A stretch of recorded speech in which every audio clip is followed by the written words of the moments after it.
There it is.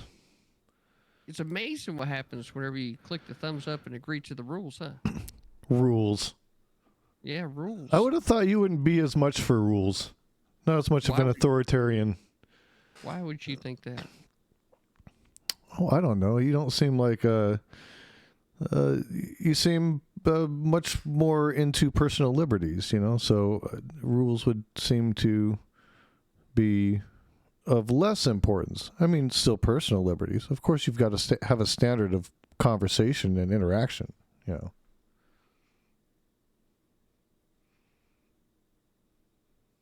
Well, suffice it to say that I don't believe that the government needs to be the one doing those. I think that free people should be able to do a lot of these between themselves, which means that free individuals need to know what their set of standards are and then be able to communicate those effectively to others so that it sets the proper stage for a good faith conversation. Would you not agree? I concur. I do concur. Good. Good. So, welcome to the Wolf's Den. This is where the wolf pack gets together. Right on, man. Well, it's good to is be in the wolf's den. Outstanding. So we tend to keep things a little bit more chill around here, right? Whenever I go on to some of those panels, depending on like say, the level of toxicity that a person throws at me, I throw it right back at them. Oh, So it's sure. like if you don't want your feelings hurt, you might not want to bring that shit my way. You know what I mean? Of course. Of course. Well, and I feel the same way. I mean, that's what's fun about them is you can do that. You can go a little hard in there and have your fun, and then still meet with somebody else of a differing opinion, have good conversation, see where you come to consensus, and do that. I'm all about that. So what, Jason, made Not a Bee Love want to make her want to get us together and have a conversation tonight? I don't know. I think she feels like if we talk, it's going to be like a WWE match type energy. I think that's what she was expecting, I mean... So you're trying to tell me that the ladies are attempting to manipulate the men into going to war. Is that what is happening here? Because that seems to be like one of the oldest tales in history. That's what it seems like. It seems very Greco-Roman, doesn't it? Very, very Greco-Roman mythology. I love it. Like, it makes you wonder from the start, right? Like, exactly how much should we be charging for admission? Right. I agree. Yeah.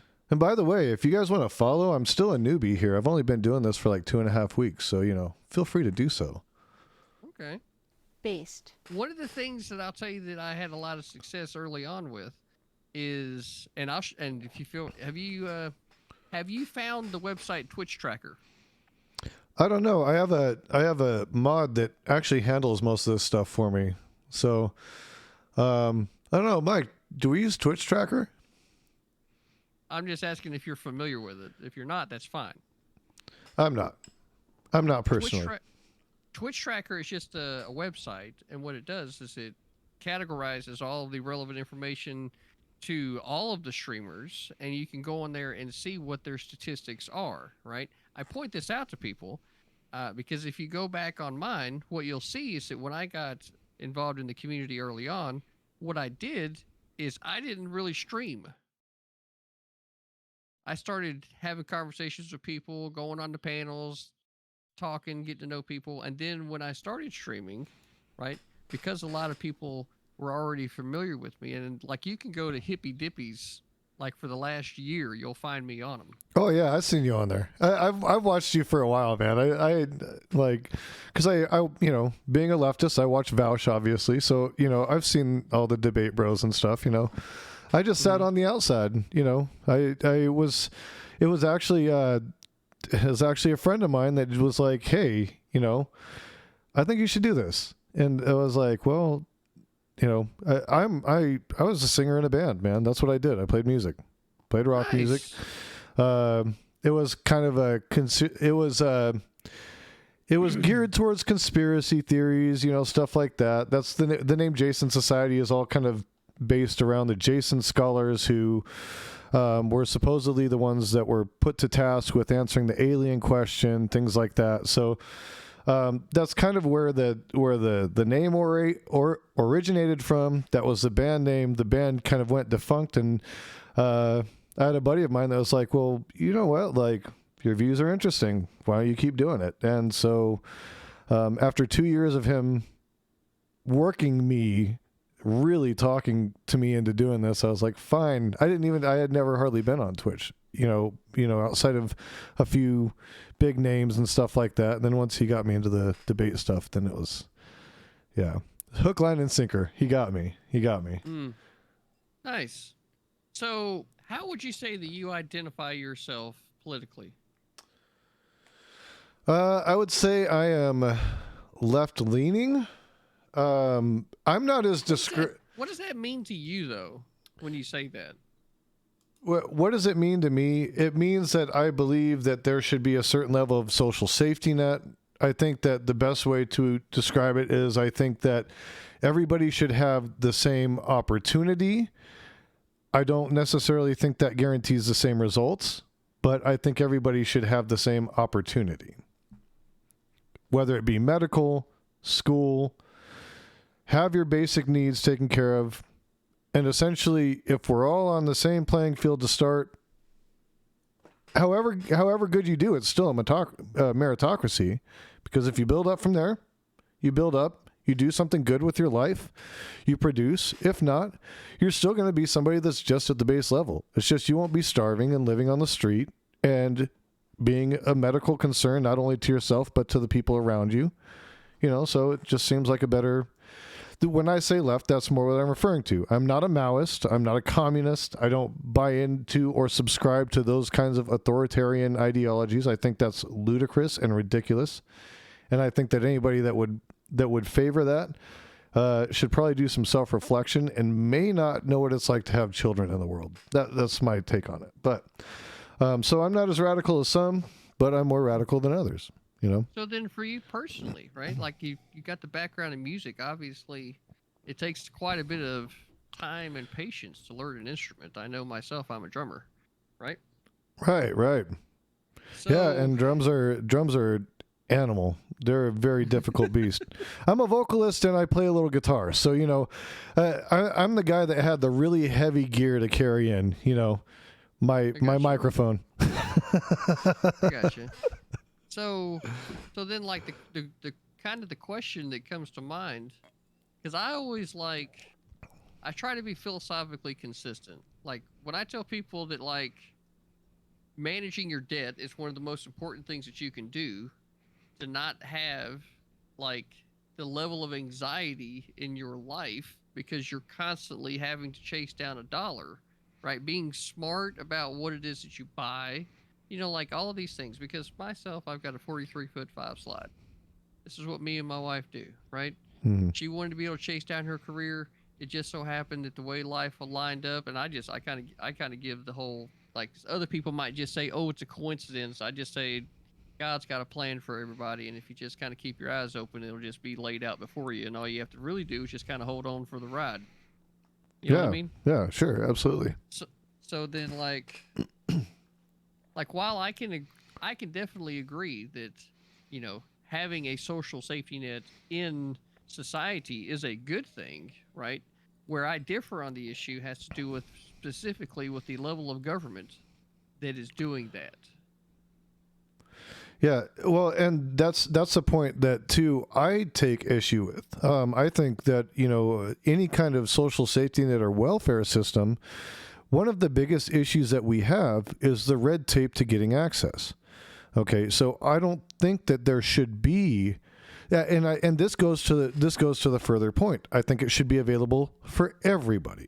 Okay, so yeah, but when you say you take away the means testing and you take away the government, you take away the right involvement. There, there's the question, though, right? There's where the question is begged again. You said everybody, right? I said level of government. So when you say everybody, do you mean every American citizen? Or is that not something that via the 10th Amendment should be handled at the state level and let the states take care of their own, right? Because like for me, there's a philosophical dream, if you will, right, of the United States being like the global superpower that takes us to the stars, right? And maybe it's just a far-fetched dream, but whenever I saw the game's Halo, right, and I started thinking about like the UNSC and the United States Space Corps and these kinds of things in the year 2552, I kind of went 500 years from now, how do we get there, right? Mm-hmm. Well, I definitely don't want China fucking doing this thing, right? I definitely don't want Russia. I don't want any other country doing this because, frankly, while like I have some problems trusting my own fucking government, I definitely don't trust anybody else's because history has shown, right, that the light of freedom has never been brighter than here in the United States. Right. So Yep. that's where like real like governmental responsibility of this thing comes to the forefront of my mind because there are some things that I do want the federal government doing specifically, like immigration. Like I definitely want them doing immigration. I want them doing the naturalization process. I want them making sure that our borders are fucking good. The reality is that with that same philosophy, if you continue to expand the borders of the United States via vote, not by conquest of violence, right, but by vote, have people be able to join to be a part of the United States. And if we do that, especially with say like the North and South American continents, that would be enough for us to be able to carry us out of here, so to speak, if that's what we wanted to do as two continents and let Russia or let the Asia, Europe, and Africa and Australia figure out what they're going to do if the idea doesn't continue to move around like that. You know what I mean? Yeah, I mean, we need to definitely be like at the forefront of the everything that happens going forward in the future of the country, right? Like we are in the world, we definitely should be that. But I think that the way that we do that is we have to make sure our people are educated and taken care of. If they're dumb, we're not doing anything for anybody. What are we going to do with a bunch of... I don't know what you're doing, but you're starting to lag pretty hard. Yeah, hang on just a second. Oh, there we go. I was actually trying to turn my video off. There. You better? No. All I see is the Discord pick window now. You want to see my face? I'll give you my face. Here, you can have my face. Well, it's everybody, that's not specifically me. But everybody that's in the audience, right, can see your face because I got you on the stream. How are you showing? Are you showing yourself on, do you have like a different camera that you're using? What do you mean? Well, because when I see on you, all I see is the 8-ball. Well, yeah, I've got my camera going into my stream. Oh, okay. See. Mine's just mirroring from my stream to you. Only it's backwards. Yeah, see, whenever I switched up my OBS, I haven't figured out how to get virtual cam back into it again. But I don't like the backwards thing. That always weirds me out, though. Like, because mine's got my name on it, so it looks really weird. It just looks backwards to you, but it shows the right way to me. Oh, okay, good enough. Yeah. Okay. Now, if you go in there and you make it mirrored to where it looks right for you, it will look backwards to everybody else. Then that works for me. I'm good with this. Yeah, it's like, as long as it's fucked up for just me, but everybody else is good, I can deal with that. Good deal. Yeah. Our viewers want it. Your viewers want it. We're making it happen. That's what's important. There you go. So specifically with social safety nets, I'm definitely at the point where this is something that we, the people, need to start bringing back, right, the power of the federal government and putting it back in its proper place. Because if we do that, then we work towards the much bigger goal, right, and bring more freedom to more places by vote, right, and actually organizing the Americas to start. And if the rest of the world wants to jump in on that, let them feel free. But we reduce the size of the federal government to where it's not the one doing these things. That way, the states are handling their own business, right? And so that right there is ultimately what we want, because the federal government's job should be to force cooperation, right? Right. The states need to be sovereign in and to themselves, right? People do need to be paying attention to what's going on in their state politically, especially with a lot of this shit. right? Whatever it is. Sovereign unto themselves so far until it violates constitutional or civil rights. Would you agree with that? Constitutional, to be sure. That's where also, like, if I could go back and rewrite the original federal constitution, one of the things that I would have removed would be the language that allowed for slavery, right? Like the three-fifths compromise, like that shit needs to come out, right? And then the only mention of slavery be is complete prohibition, and that's it, right? Everything else reduces like the size of the federal government to a lot fucking smaller levels than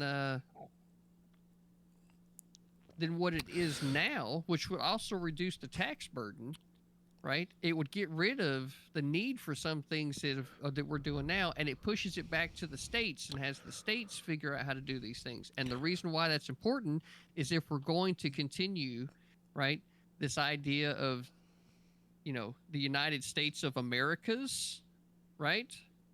Or the United States of the world, to work towards 500 years from now, there being the United Earth Space Corps, where we got the fucking Master Chief up there battling the Covenant. You know what I mean? Right. Mm-hmm.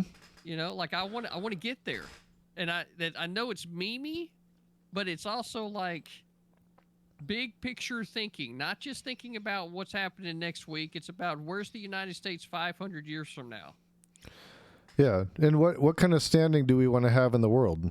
You know, and what do we want our perception to be? When people look back at the history of the United States, do we really want them to continue to see the original sin, or do they want to see a story of redemption? You know, and I think that's what we're at the point now. We can give them that, and I understand what you're saying. Even a story of redemption, though, at this point, right? The reality for me is that the United States was the first country to kind of really take a real hard look at how all of this stuff's even came to fruition. It's been we are the result of every other nation, right, and their history prior to us. We are the ones that lit the lamp of freedom, and it's shone brighter than anywhere else in the world for the last 244 years. And we fought an awful bloody civil war about it too, right? You know, 100. like, and that's been more people were killed in the Civil War than at any other time. More Americans were killed during the Civil War than any other war, right? So the reality is that we fight harder amongst ourselves. Based. Right? Than we do with others. That's right. And you better not fucking come over here, buddy. Right? Yeah. You better keep that shit over there. You come over here, you're getting the whole fucking crowd. It's the big brother treatment. You know, like, I can beat up my little brother, but you can't beat up my little brother. You know what I'm saying? That's right. Like, and I do think that there's a lot of that in this country. I think, and you kind of the thing that I talk about a lot when I do my streams is that we can be on different in different political persuasions and find consensus, because at the root of it, normal people usually share the same struggles. You know, we're all not that different. I think a lot of the thing is that we get a lot of people that like to incite rage. I think one of the biggest things is the rage media, you know, and their incitement of everything. And I mean, that goes for the left as well as the right. I mean, there was some petty ass shit that I saw that people said about Trump when Trump was in office that I'm like, even though I don't like the guy, this is some indefensible journalism. It's utter bullshit. It's bad journalism. It's bad commentary. It would be, oh, we saw his hair wave like this, and you could tell that he might be bald. Who freaking cares? Why are we talking about this? Those kinds of things are nonsensical, but they do it because they want to stoke these fires of rage. They want to stoke these fires of outrage. They want to keep us hating each other. They win when we don't work together, you know? That's right. And so finding consensus and finding places where, hey, yeah, maybe I do have a little bit more of like a market socialist leaning or whatever the hell you want to call it, you know, but that doesn't mean that I don't still love my liberties and my freedoms at the same tone. You can do both, you know. I can want to pay taxes and also want to be able to carry a gun. Right? You know, and that's how I feel about it. You know, and Okay. and being a good Marx learning socialist, I am absolutely not opposed to people having guns. You know, background checks could probably be a good thing, but you know, states have taken their liberties with that and how they want to treat it. You know, and I come from a state where there's a lot of hunting, where we got a lot of coyotes, where we got a lot of rattlesnakes, mountain lions. Frankly, you know, I mean, kids have guns here very young and learn how to shoot very young because that's what you're taught to do. That you have to. It's a matter of survival. You know. Yeah, I'm kind of the opinion that when it comes to the states and guns, that if one state has a concealed carry permit, right, then it should be honored in all of the other states. We would, but see, now you're talking about introducing federalism back into states' rights, which you said you were more in favor of states' rights. Wouldn't that be kind of like crossing that a little bit? Or are you saying because of the Second Amendment, you think that that's where the federal government could supersede the state laws? Absolutely. The right of the people to keep and bear arms shall not be infringed, right? So, like, here's the line of logic. If you went to your state and got a concealed carry permit, right? And I thought there was a whole militia thing after that, though. There's a militia thing after that.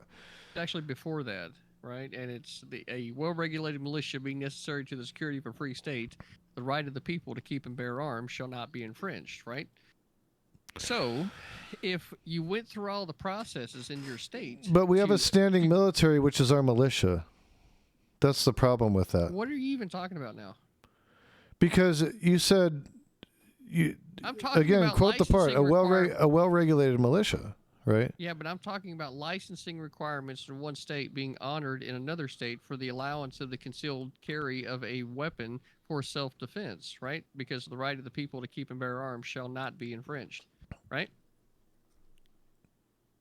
Well-regulated militia. No. Well-regulated militia.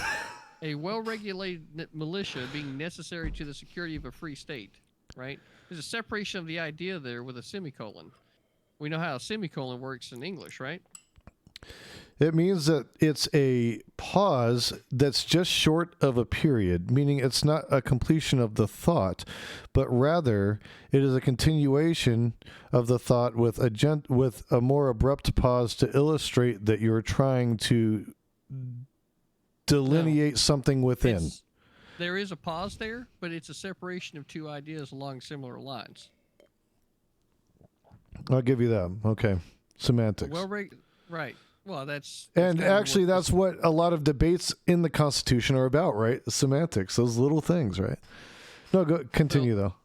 Yeah, so like the well-regulated militia being necessary to the security of a free state has little to do with the right of the people to keep and bear arms shall not be infringed, right? There's a separation of the idea there. So licensing requirements, if you get a concealed carry permit in your state, right, and you travel to my state, right, especially considering the ease of access of travel that we have now, I think that if you run into issues with law enforcement, that they should honor your concealed carry permit and you should not receive any kind of penalty, right, even if that state has some weird ass restriction at the local level for whatever reason, right?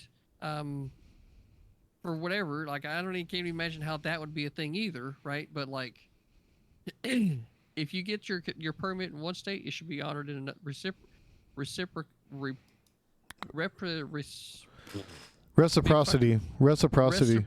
Reciprocity. Yeah, that's it.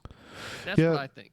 I think that there could be a case for that, except the problem that you have is places like Illinois, because of people abusing their ability to carry in neighboring states. Illinois has an enormous problem with gun trafficking, an enormous problem with gun violence. People tend to attribute it to the Democratic leadership of the state. However, it's been shown over and over again that the guns are coming in from the neighboring red states who have loose gun laws and are allowing the transport across state lines. That tells me that our gun violence is still a result of very loose and fractious gun laws, okay? And maybe you're right to an extent that we should just have a federal concealed carry permit. But maybe it should just be a federal concealed and carry permit. We don't need the federal government facilitating that. What we need, right, is for the states to honor one another's. But if one state has laws that another state doesn't have, then you're infringing upon that state's laws who enacted their own laws, right? Except there's already something in the federal constitution that guarantees the right of the people to keep and bear arms. Right. But that's what I'm saying. So why not just do it at a federal level? Like at that point, because now you're talking about crossing state lines, okay?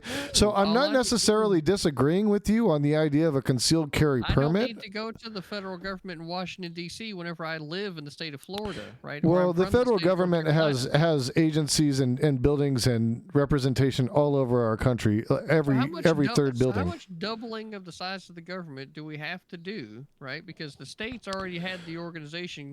Currently, you wouldn't have to do any. We have the ATF. We have people that already enforce gun laws in each and every state. Go away. I'm not going to say I disagree with that. Okay, so since you don't disagree with that, that's a reduction of the size of the federal government.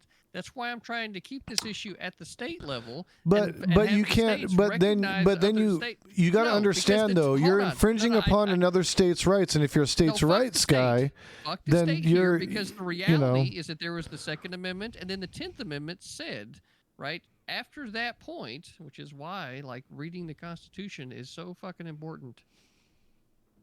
I'm pulling it up right now. Hold on, I gotta give a shout out. I just got a follow from J Miles 338. Thank you very much, and I do appreciate. I actually like if you could if you want to do that, just mute yourself and then that. I did mute. I'm sorry. I meant to mute it. J Miles 338. So Amendment 10. Thank you. The powers not delegated to the United States by the Constitution nor prohibited by it to the states are reserved to the states respectively or to the people, right? So that means that because the Second Amendment is here, the right of the people to keep and bear arms shall not be infringed, right? This is where specifically that I would go to a more relevant example, at least for me, which is the North Carolina State Constitution.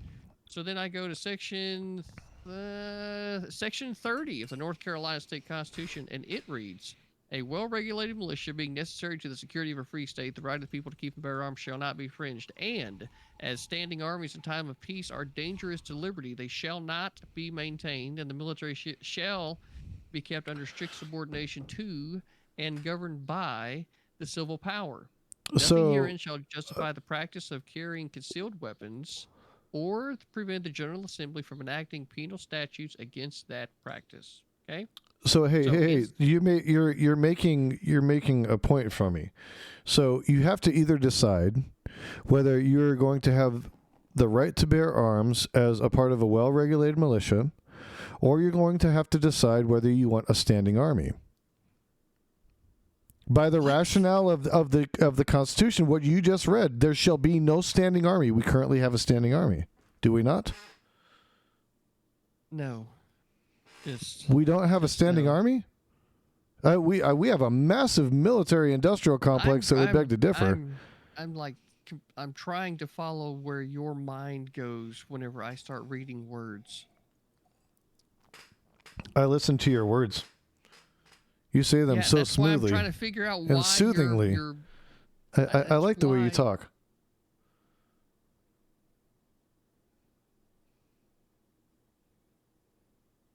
I'm trying to figure out why your mind goes to where it goes whenever you're listening to the words that I'm saying.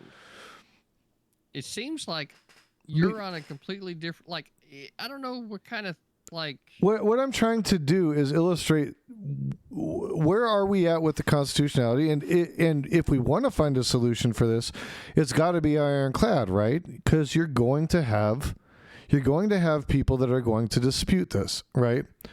I don't necessarily disagree with the concealed carry. Understand that. But if we're going to do a concealed carry and we're not going to have the federal government involved, and states are going to be responsible for that. If states have different conditions for what they consider acceptable for concealed carry, and we're not, and you are disadvantaging those states from honoring that, even despite like the standing army thing, we'll throw that out because whatever, that's a different conversation for a different time. But you're infringing on the rights of the voters of those states. Oh wow! That's why I'm saying if you did it across the board, if you just said, "Hey, concealed carry." Jesus, I'll be back in a second.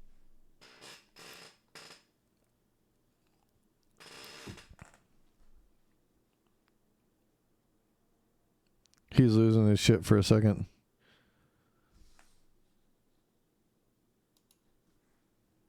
Look, BX Bullet just rated in 185. That's why I was trying to. So, like, there's a fucking battle happening right now in the Wolf's Den. All right, you hear me? All right. There's a fucking battle happening right now. My chat is. God, she always comes in fucking hard, dude. She's always coming in. She wants to take over. I'm telling you, we got to fight her off, Wolves. Fight her off. Oh, is this a very, very progressive or liberal individual or something? Oh, you don't know who BX Bullet TV is? I told you, homie, I'm new to the scene. I've been doing this for 2.5 weeks, and you're entertaining me right now. I feel like I'm kind of, even though we may politically disagree on several things, like, dude, I'm kind of honored to be able to like have a platform on your show. I think it's great, or a stream. Cool. I mad appreciate it. So no BX Bullet TV is she's a huge gun advocate. She'd actually be like, she would be wondering how this conversation's going. It's like I am right now, I believe. Like, so why you end up focusing on standing army? But we'll get back to that in a minute. 8 Ball. We got to ask the question now because she fucking rated in hard. God, she's already. I'm just looking for consistency. Set up out back, right? I'm just looking for consistency. That's all I want. Like, let's have some consistency with it. And I'm good with that. That's my thing. Show me consistency, baby. Just hold the fuck on. I got to get this done. Hold on. Was the Wolf's Den defended? Sorry, you got me a bottle deep now, man. It takes me a lot to get a bottle deep. The answer to that isn't pretty. Oh my god. Oh my god. The fucking 8 Ball said the answer to that isn't pretty. Well, what I wanted to ask you before, though, is why are you so concerned with concealed carry permits? And I meant to bring that up to you. Why a permit for concealed carry? Why shouldn't you just be able to carry a gun? In whatever way you want. Jason.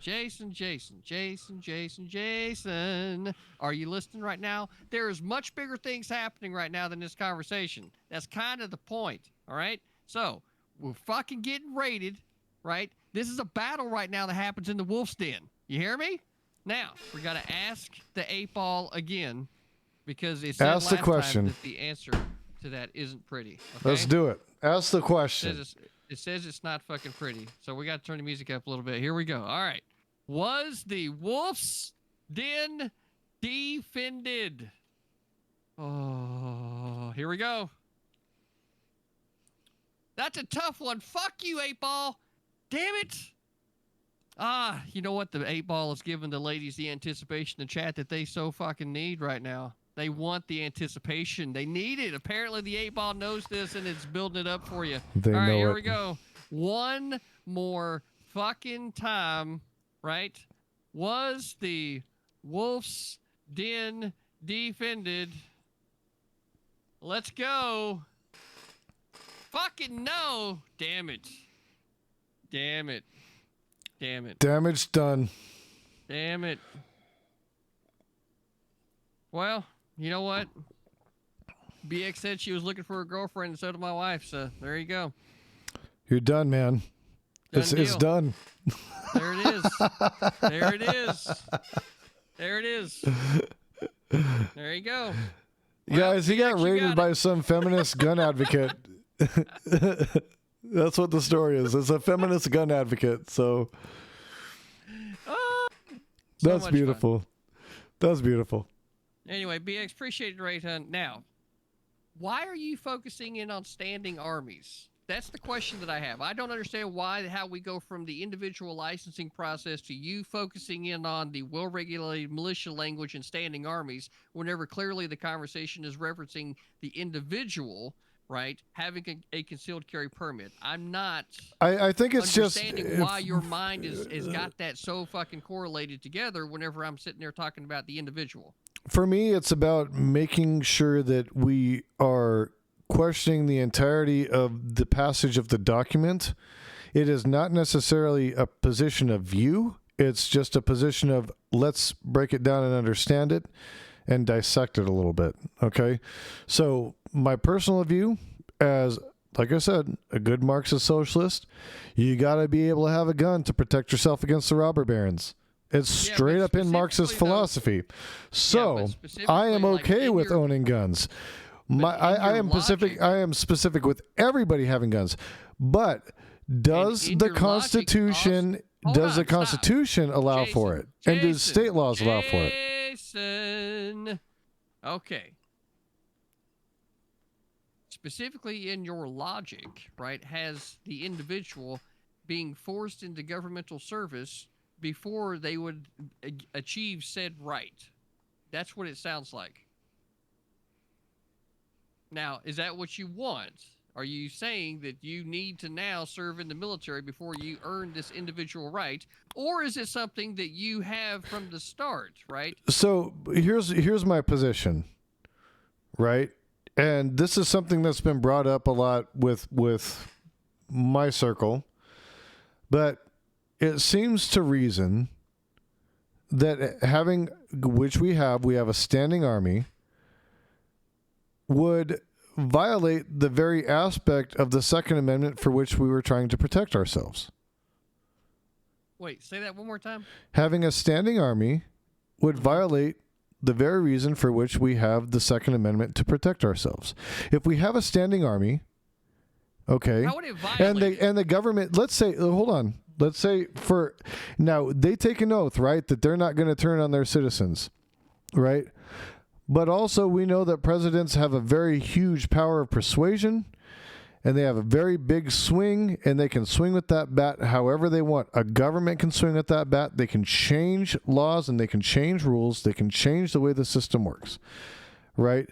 So the purpose of the Second Amendment was not just to protect ourselves from other countries, but to protect ourselves from the tyranny of our own government. If we have a standing army, how can we protect ourselves? Because we're never going to have the same kind of ammunition, capabilities, or anything as our standing army. That's where I was going to with that. Okay, so this is specifically where, like, the founders, if you read into the Constitution, had the framework of the military much different than what we currently have today, right? It's similar, but it's not the way that it was intended to be in the past, right? Like, the army being as big as it is not what the founders envisioned, right? Or the Air Force, right, which was a part of the Army to begin with as the Army Air Corps, right, wouldn't have been such a thing, right? But in where we are today is different because of history, right? But earlier, like, if something needed to be able to be expanded, right? What would have been happening is that each one of the states would have had their own, like, National Guard or whatever the name of this organization is, right? But like state organized military, and then they could be called up to a higher federal purpose, which is exactly what happened during the Civil War. The like, National Guard. Back in the history, you'll see that was the original militia. Massachusetts, New York, all of these states sent their fucking militias in order to form the federal army, right? So the framework was like that before. It changed. Now, today, the way that you would still be able to do that would be along the same lines, but like instead of it being all federally funded, it would be something that would be done by the states. And this is where, like, you also include, like, if one state wants to be producing, say, M1 Abrams tanks, then they can be doing that. If another state wants to be producing APCs, they can be doing that, right? And then you can have all these states be working together towards the higher federal purpose, and then you keep control of the military industrial complexes to the states themselves rather than them continuing to serve the federal government specifically. And this is how you put power back into the states and back into the people, because then the thing that you would want to do if you're in your state would be to advocate for different businesses to come to your locality, because that will provide higher wage jobs for people in your area, right? And that's specifically what you should be doing. If you send people to government, they should be trying to encourage business to come to their area, right, and start manufacturing a product that people fucking need. And if there's a need from the state governments, right, for X vehicle or X plane or whatever the case is, then they could do that at the state level. And then this is what helps serve the higher federal purpose. But specifically for the federal government to be able to say, show power to the rest of the world, that's why in the Constitution it says that in Article 2, let's bring it up here. To provide and maintain a navy is what it says. So there's no limitations. Be Article 2, Section 8, I believe. Well, it seems to me that the Navy would have... Sorry, Article 1, Section 8, right? So to provide and maintain a Navy. So real simple language there, but then that includes the Navy and the Marine Corps, right? Two branches of service that have no restrictions on them from the federal government. So anything that the Navy is, or that we needed to be able to show power off to the rest of the world, it would be the Navy, right? So then, like, specifically, this imperialistic capital. Yep. Yeah, exactly. So wait, what? Imperialistic capital. That's what the goal was of the Navy.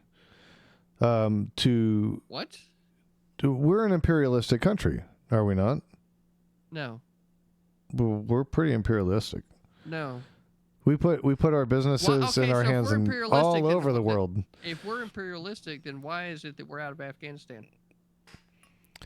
We're out of Afghanistan because the Sackler family just got sued and just settled a bankruptcy. That's why we're out of Afghanistan.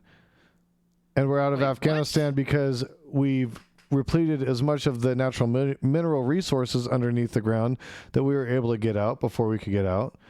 Also, we're out of Afghanistan because we have a president who signed on to a lot of imperialistic policing actions throughout the world, and in order to save face, he had to do something for that. He had to make some compensation. Also, I think that Trump made a raw deal with the Taliban to get us out on 9/11, which would have been a huge boon for propaganda and stuff for the Taliban and for ISIS, no less. Do you really believe everything that you just said?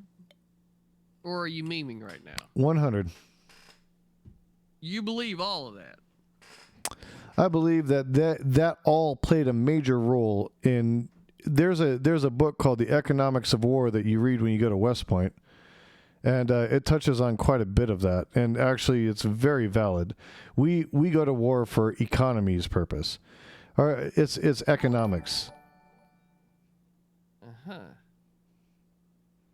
So you think we went to Afghanistan for minerals? I think we went to Afghanistan to get Osama bin Laden. I think we stayed for the riches.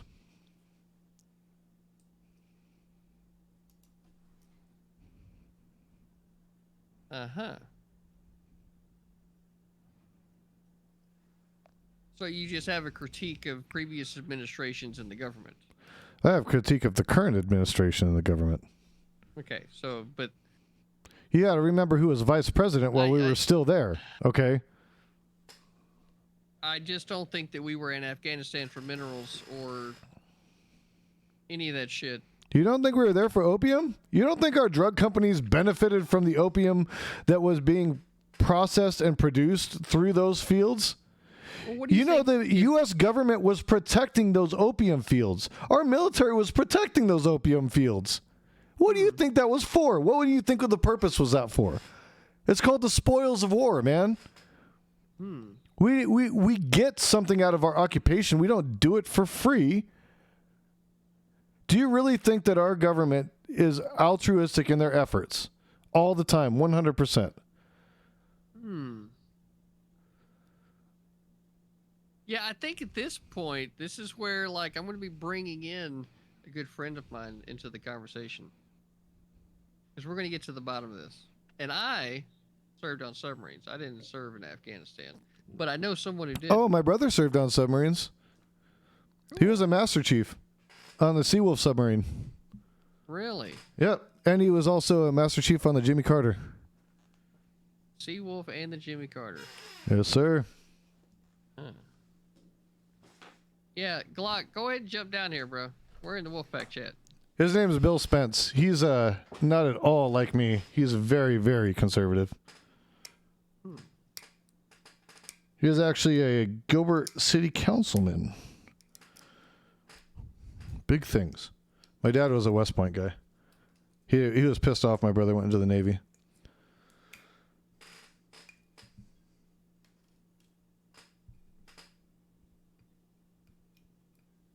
That's a different story, though.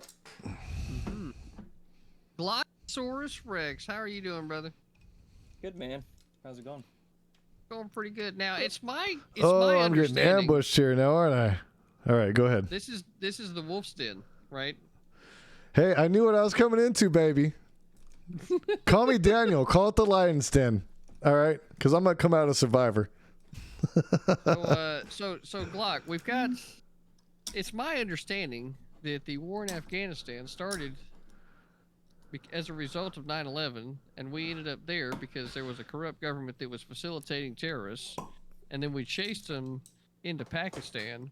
And what were the reasons why we stayed there? Well, I mean, we didn't stay there for, like, imperialism and to protect opium. Fucking poppy fields, I'll tell you that much. We sure did. We sure spent a lot of time doing it. I didn't. I was fucking infantry. I'd been over there, and we actively did everything we could to burn opium fields, burn fucking marijuana fields. We did everything we could to encourage local farmers to grow fucking wheat and all kinds of shit that wouldn't fund the drug trade or the Taliban. Like, I always hear this, like, this thing that's always, like, pushed, like, oh, we were there protecting opium fields. No, we weren't. Well, Like, because there's a lot of reports on it. I mean, it's a pretty common. It's Vice News did a 2-hour documentary on it. I mean, Jesus Christ. I mean, it's kind of hard to deny that. You know, when you see that. You have a firsthand account. I spent 13 months trying to convince fucking all of southern Afghanistan to try and grow wheat instead of fucking poppy or cannabis.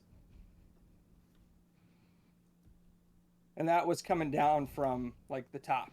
That wasn't just like, hey, this sounds like a good idea on our level. That was, like, being pushed by, like, our brigade and fucking, like, task force commanders. Like, hey, we need to get these people growing things that aren't fucking drugs.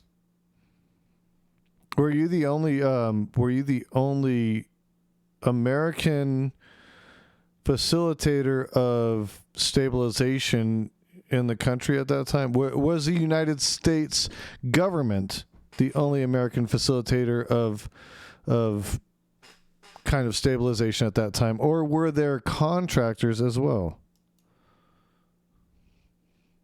Contractors in what sense? There were tons of contractors for all kinds of different things. Okay, Eric Prince, Blackwater. Let's talk about it. Okay. I mean, they weren't exactly. They got in trouble for war crimes. Like, I mean, they're not exactly innocent, and they were in Afghanistan. And there were other people that were working for the government that were driving an agenda that were not just the U.S. military. Okay, so I get that, but let's stay with what we were talking about, right? Which was protecting opium fields and the drug trade.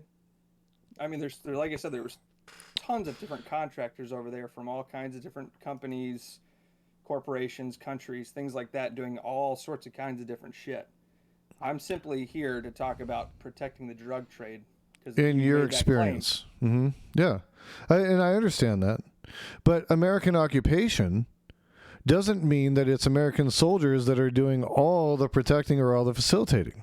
As a matter of fact, oftentimes American soldiers can play plausible deniability to the corporate contractors that are working on behalf of the U.S. government. There were never civilian contractors that were, like, protecting these drug fields. Okay. I mean, Afghanistan supplies 80% of the world's heroin. Okay, 80%. We have the most efficient military in the country.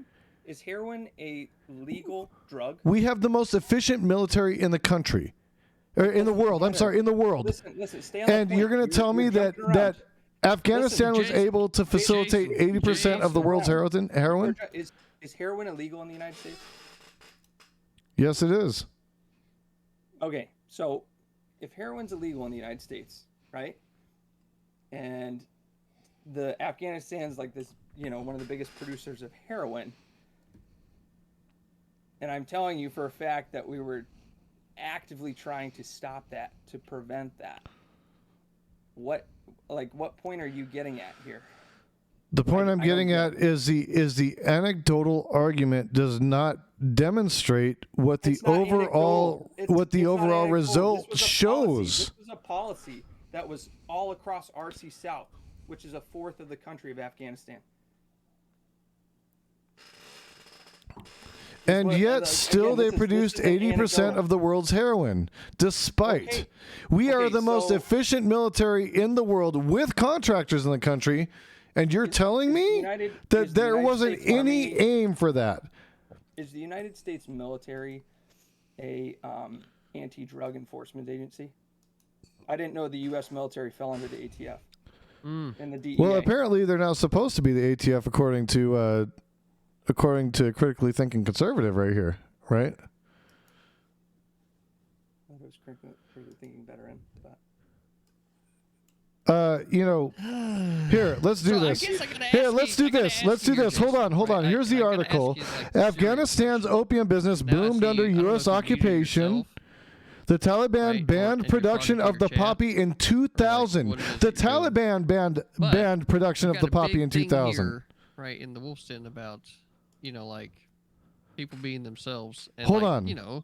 Like trying to, be a part of the conversation, There's a lot of this isn't a debate bro thing. Like I don't like debate bro shit. I know. And listen, let me shut up in my fucking house. I don't like doing any of this. The PAC knows that like CTV can be a real fucking asshole, but he really likes to know that he's talking to genuine people. When I go to panels, I cut back, cut loose, this and that and the other, right? So specifically, right, like I don't like having to be this way. I really don't, because it's not what that's not why I come to Twitch to try to have a good time, specifically. But since we're talking about this, right, like we're talking about it like real fucking people, right? So yeah, I don't personally think that we need the ATF, and neither do you, which is specifically separate and apart governments or institutions of the federal government, right? So Glock has a question for you, because Glock has some very specific knowledge, right, of the area, where if I have the ability to be able to get somebody from the PAC in here to talk more serious about these issues so that we can increase the level of knowledge right across all the PAC, then that's exactly what I'm going to do. So I defer to Glock. I'm stepping into the role of moderator, right?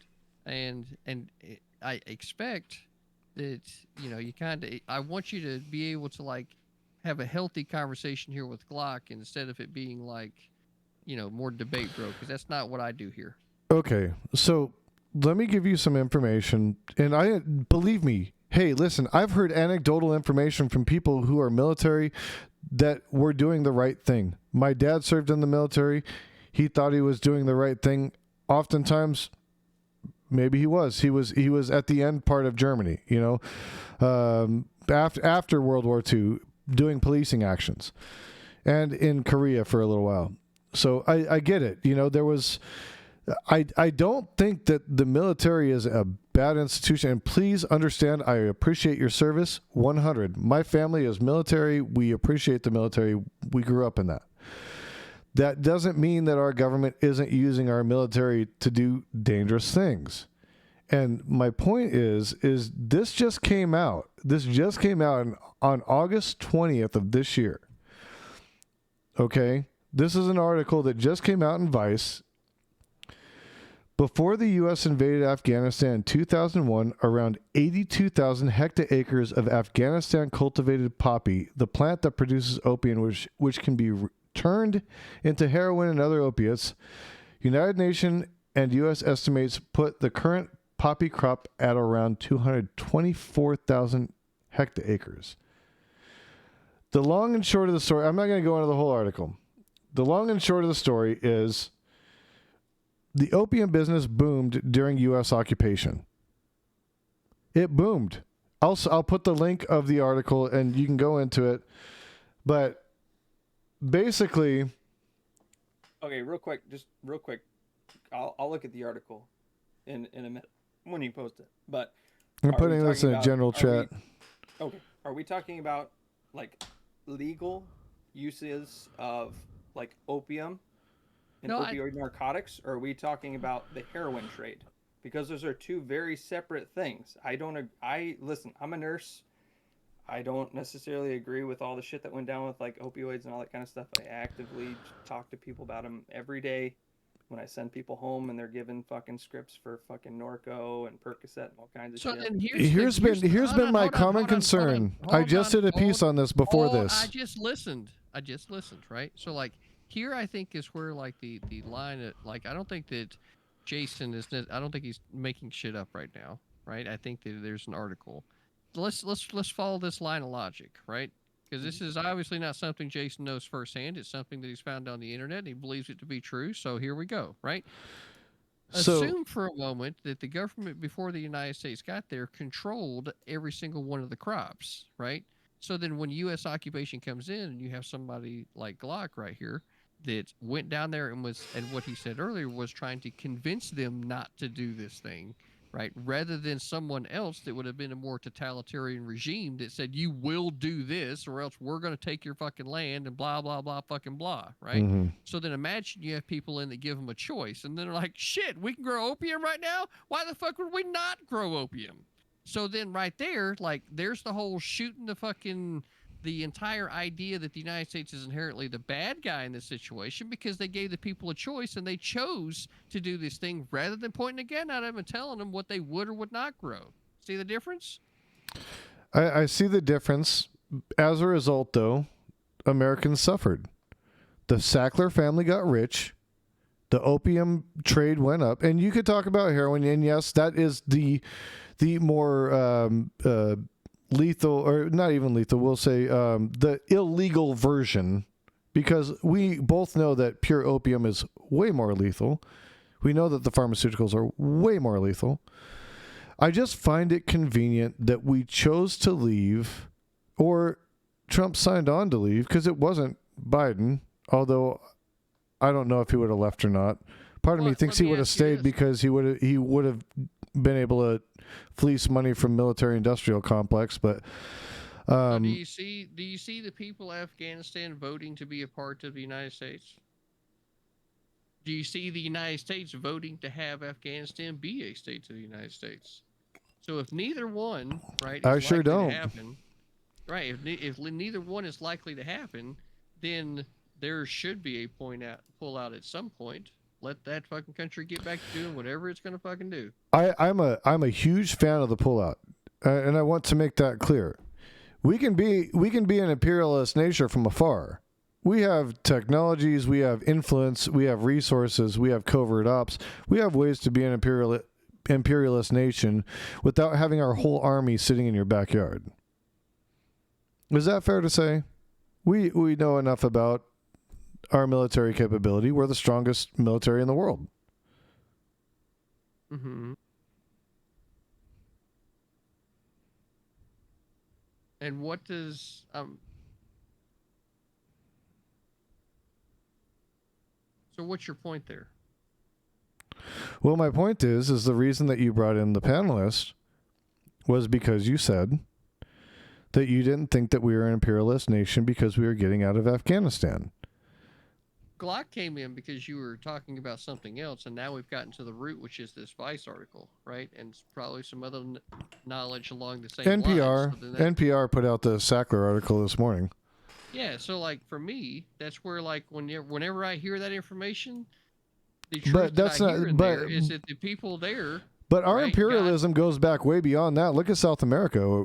The Monroe Doctrine talks to the American imperialistic intent, and we were talking about the Navy. We were talking about the Constitution and with respect to funding the Navy and the Marines, right?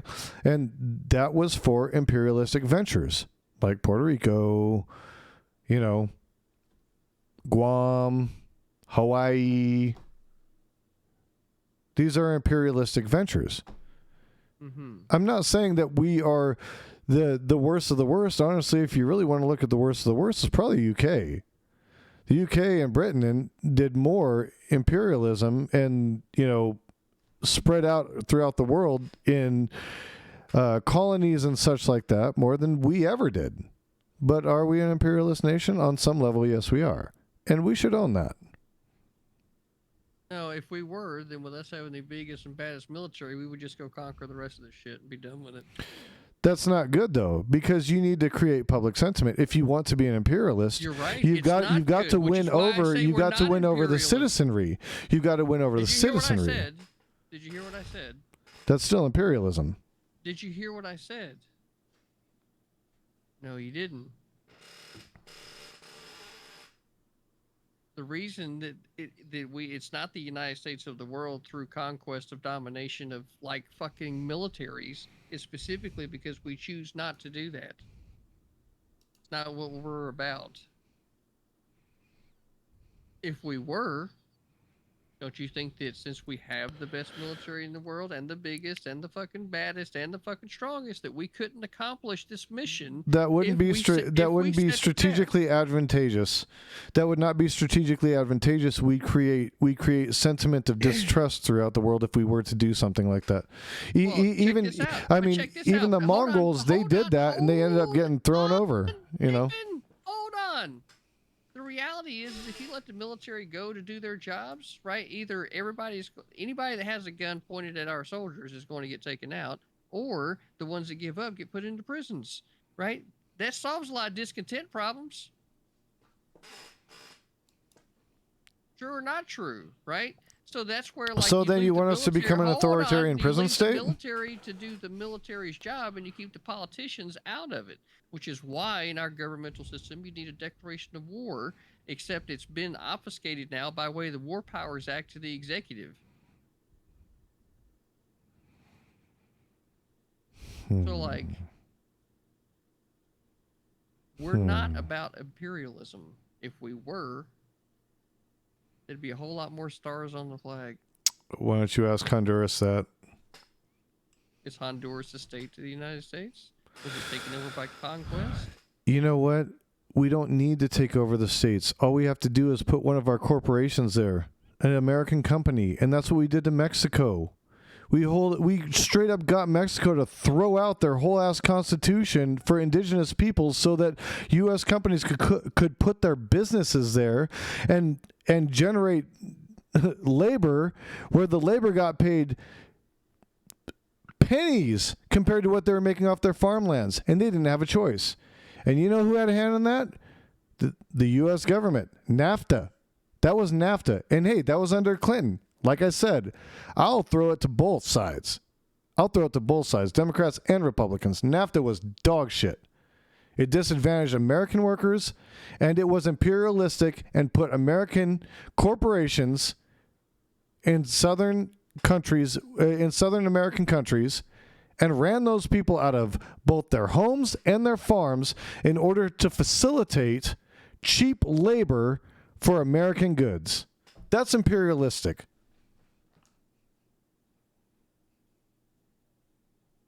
All right, now I got to look up definition of word. Let's go, y'all.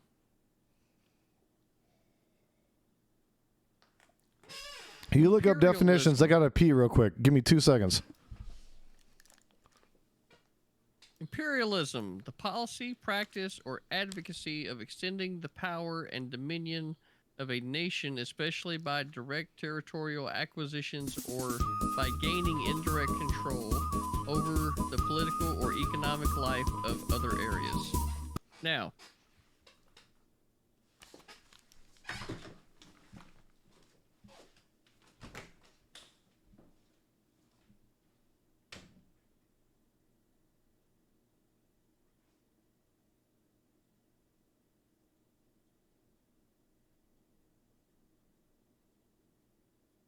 that would assume that the government controls the corporations, though. Would it not, Glock? Yeah, I mean, there's definitely there's definitely interest from the U.S. government and these corporations and the different things they do, but But the it's not like, corporations are still free to tell the government to fuck off, so there's no control. yeah, at the end of the day, the corporations are doing what's best for the corporation. They're not doing what's best for the United States. Now, in a Chinese Communist Party style government, that's where you could definitely have the argument for imperialism, just because of how their government is structured. But that's not how ours is. Yeah. Yeah. Base.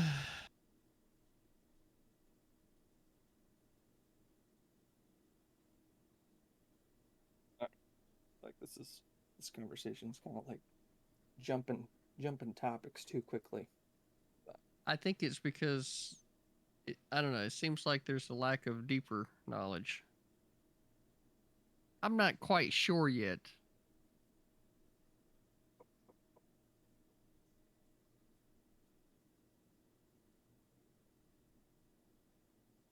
But anyway, I like what you're doing with the facial hair, man. What you got going on there, bro? I got the friendly. It's called the friendly mutton chops. The friendly mutton chops. Yeah, I'm sorry about Dude, having to do that, man. Dude, I it don't looked- like doing dude, that I'm in the telling middle you, of a we stream. we need to have a Super Troopers movie. I'm telling you. Hey, I'm down, man. Hey, I'm very We should- sorry we about should- that, guys. I don't like doing that in the middle of the stream. I actually hate having to use the bathroom in the middle of the stream. Listen, It's like man, the unless- worst unless part, you got- dude. Unless you got a bottle, you got to do what you got to do. You know. It happens.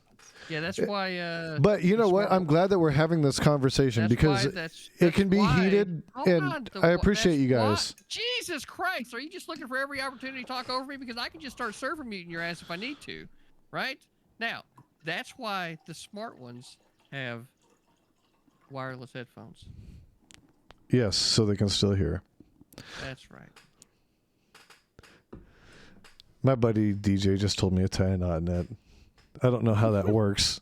I mean, it's pretty long, but I don't know if I could tie a knot in it. That hurts. Well, I think you probably said the most truths in what you originally said. You don't know how to do it, which means you didn't consider it because, not enough rope, I guess.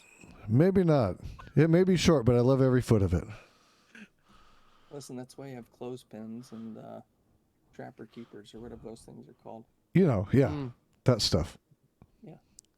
So anyway, specifically, there's no power that the corporation or that the government has over the corporation in our system. The corporation is free to tell the government to fuck off.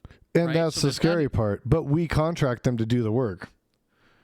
Regardless, and that's the scary part. Regardless, the corporation can tell the government to fuck off, which limits. That's like there's not even a possibility of indirect control because there's literally no control.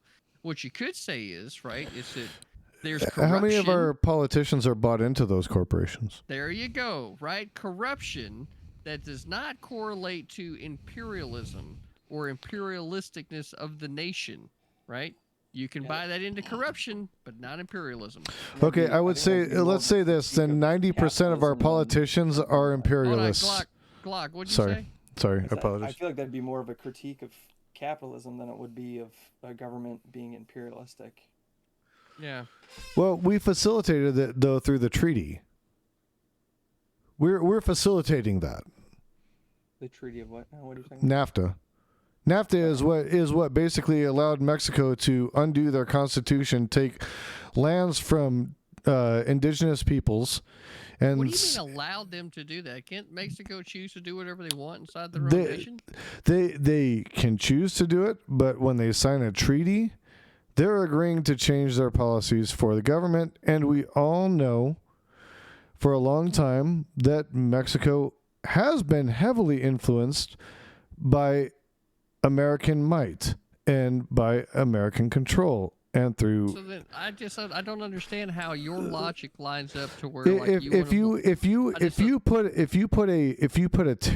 put a tariff on a country, if you put embargoes on a country, if you do these things, these are imperialistic acts Yeah, I because think they you're are just- interfering with their economy.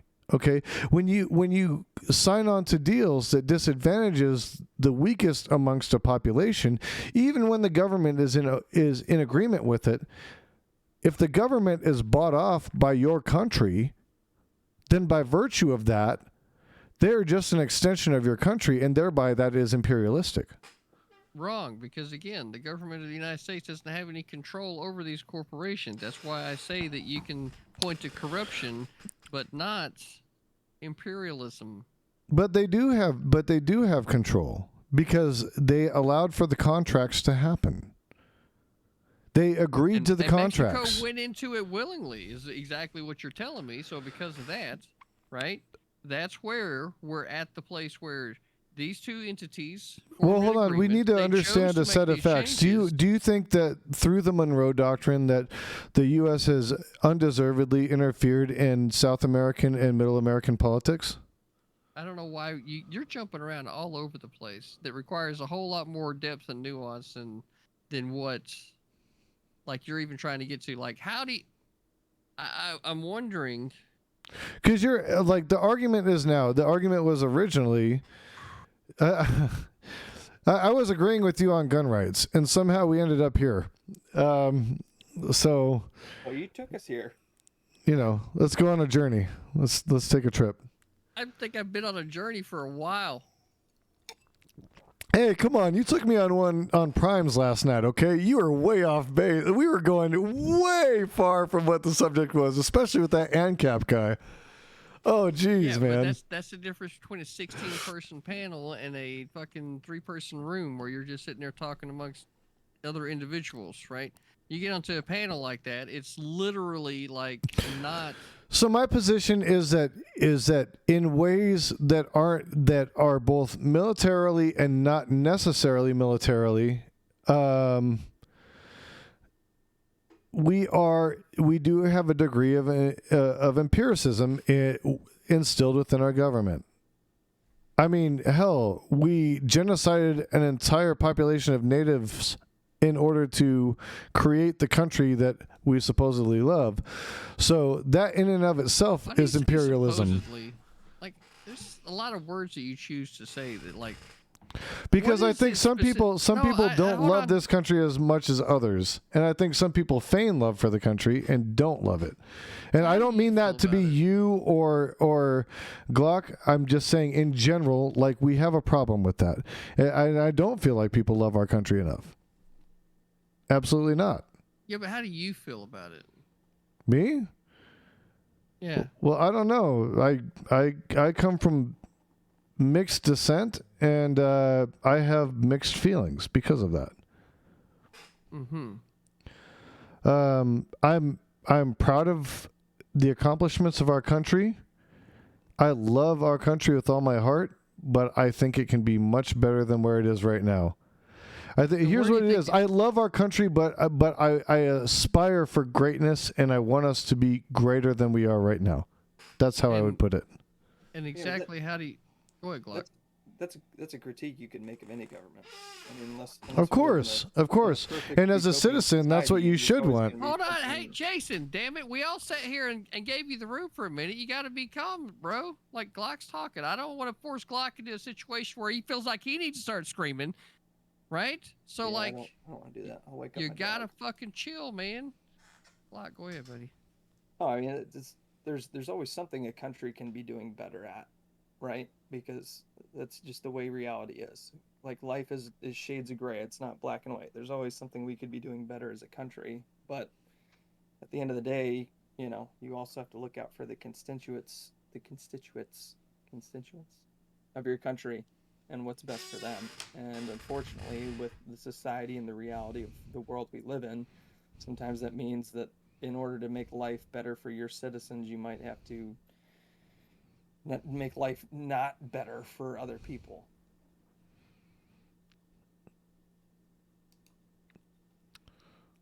You don't think that we should be working more towards like a global unity?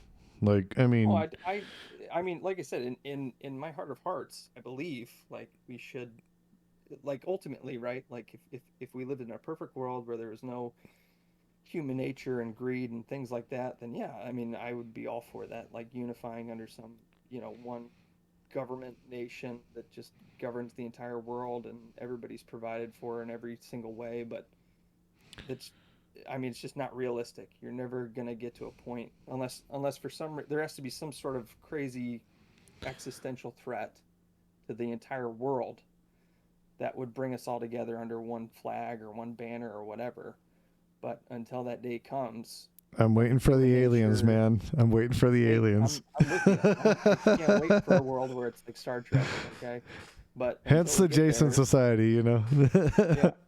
Until we get there, I mean, realistically, it's just not going to happen. It's just not going to be that way.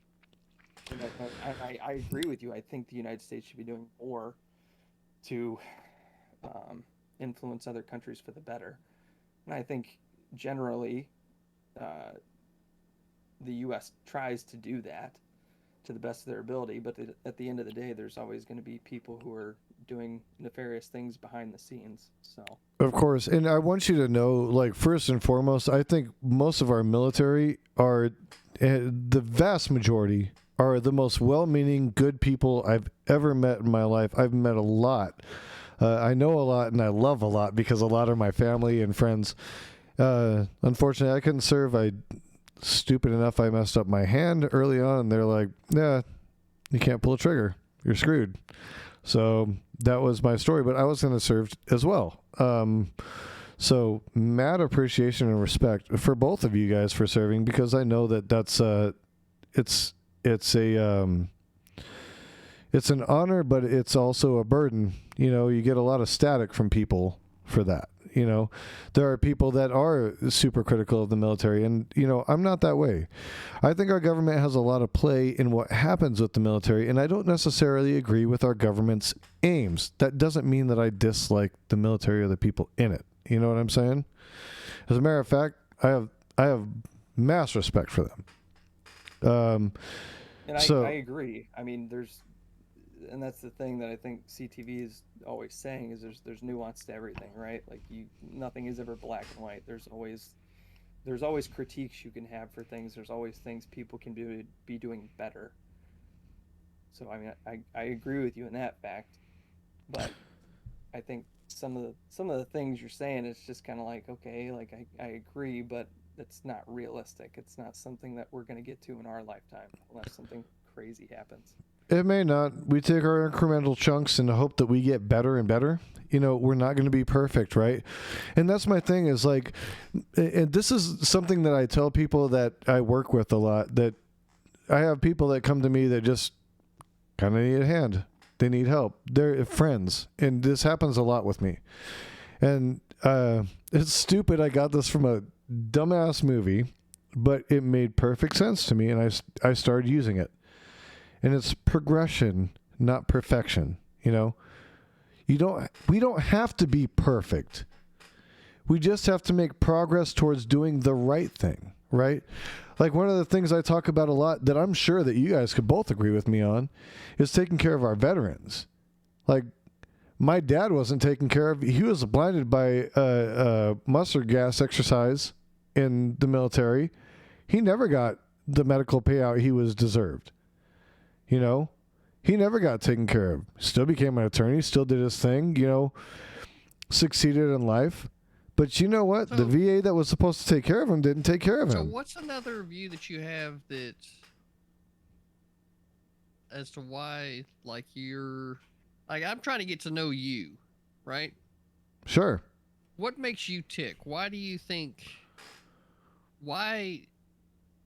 what's a good question to ask here, Glock? Help me out, man. Like, I want to try to get to know this guy, right? Because I want to get to know people in the Twitch politics community, especially if they're willing to put their face on camera. You know what I mean? Yeah. So, like, Jason wanted to be interrogated. That's why he's here. I got Right, coaxed Jason? into it by my viewers, but sure, okay. I'll take it. So, like, this, I know I it's don't mind it inherently- at all. As a matter of fact, it's really cool. So go ahead. So it's like it's inherently different than going onto a panel where, like, the whole idea in those things, man, is really to try to Rip make it each other fun and have a apart. good time.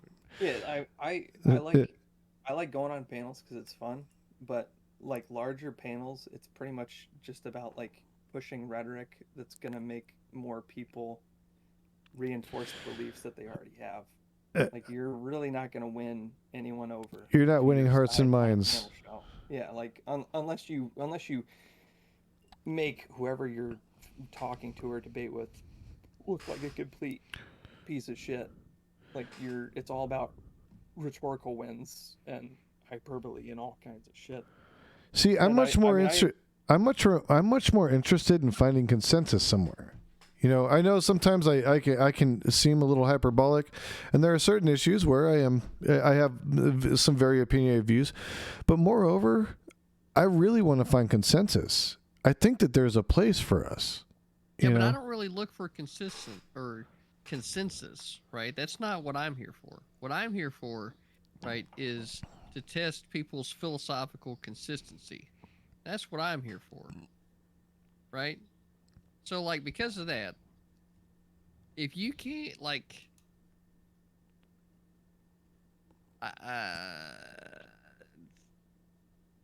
let's see.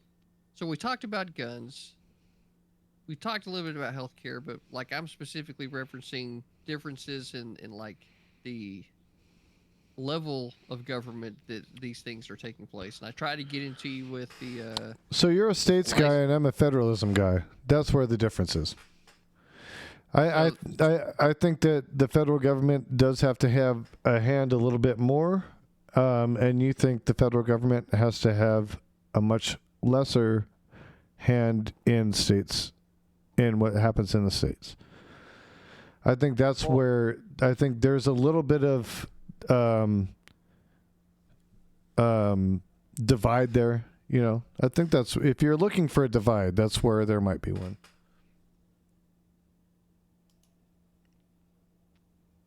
And what state do you live in?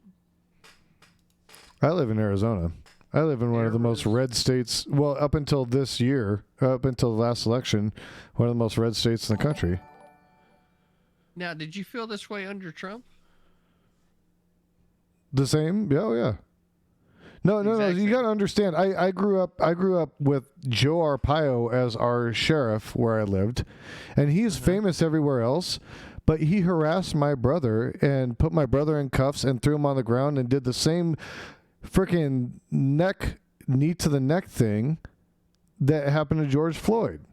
It just didn't last as long, and my brother didn't die. Now, my brother is Hispanic. My brother's half white, half Mexican. He doesn't look like me. He was treated differently. So, you know, things like that sparked me. It sparked me into an outrage because, you know what? Here I am, a white guy, a white kid, and I get treated just fine. And then I've got a brother who's just slightly darker than me, who I care about, who I love, who's older than me, who's my role model, right? And he gets treated like crap by the Arizona cops. He gets treated like he's an immigrant. He gets called an immigrant. He got asked to show his green card.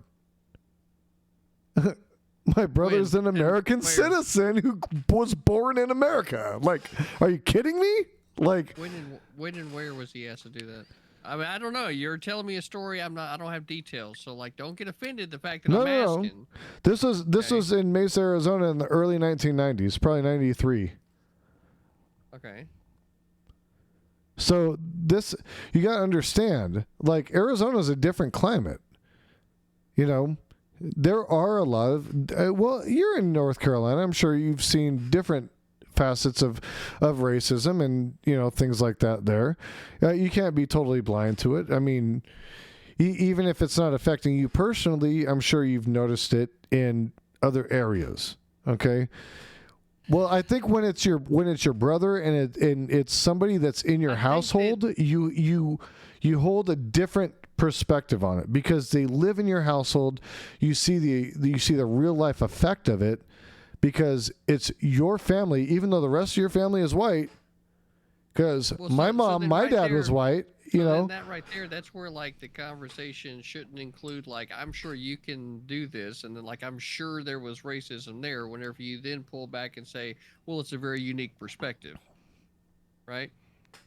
You see how like it's a unique perspective to Arizona, yes, because that is not the only anecdote. And as a matter of fact, Glock, our sheriff Glock, got. What happened to your Glock? Where'd he go? Sorry. Like his camera was froze, and I was like, "Where'd he go?" He jumped off for a second. But our sheriff actually got indicted for violating civil rights laws by Judge Murray Snow. Okay. And it was only through the grace of God of Donald Trump that he got exonerated because Donald Trump commuted his sentence. He was actually supposed to serve time for that. So No, Donald civil Trump- rights laws were violated in Arizona for brown people, for people of Latin descent. They were. And that's exactly why Sheriff Joe Arpaio and Sheridan were both supposed to serve time in prison for it. But Donald Trump saved him. Yes, he did. So then you like Donald Trump. No, I don't. I didn't want him to save them. How does that logic follow? He violated civil rights laws. Why on earth would I want Donald Trump to commute a sentence? I think he should serve time.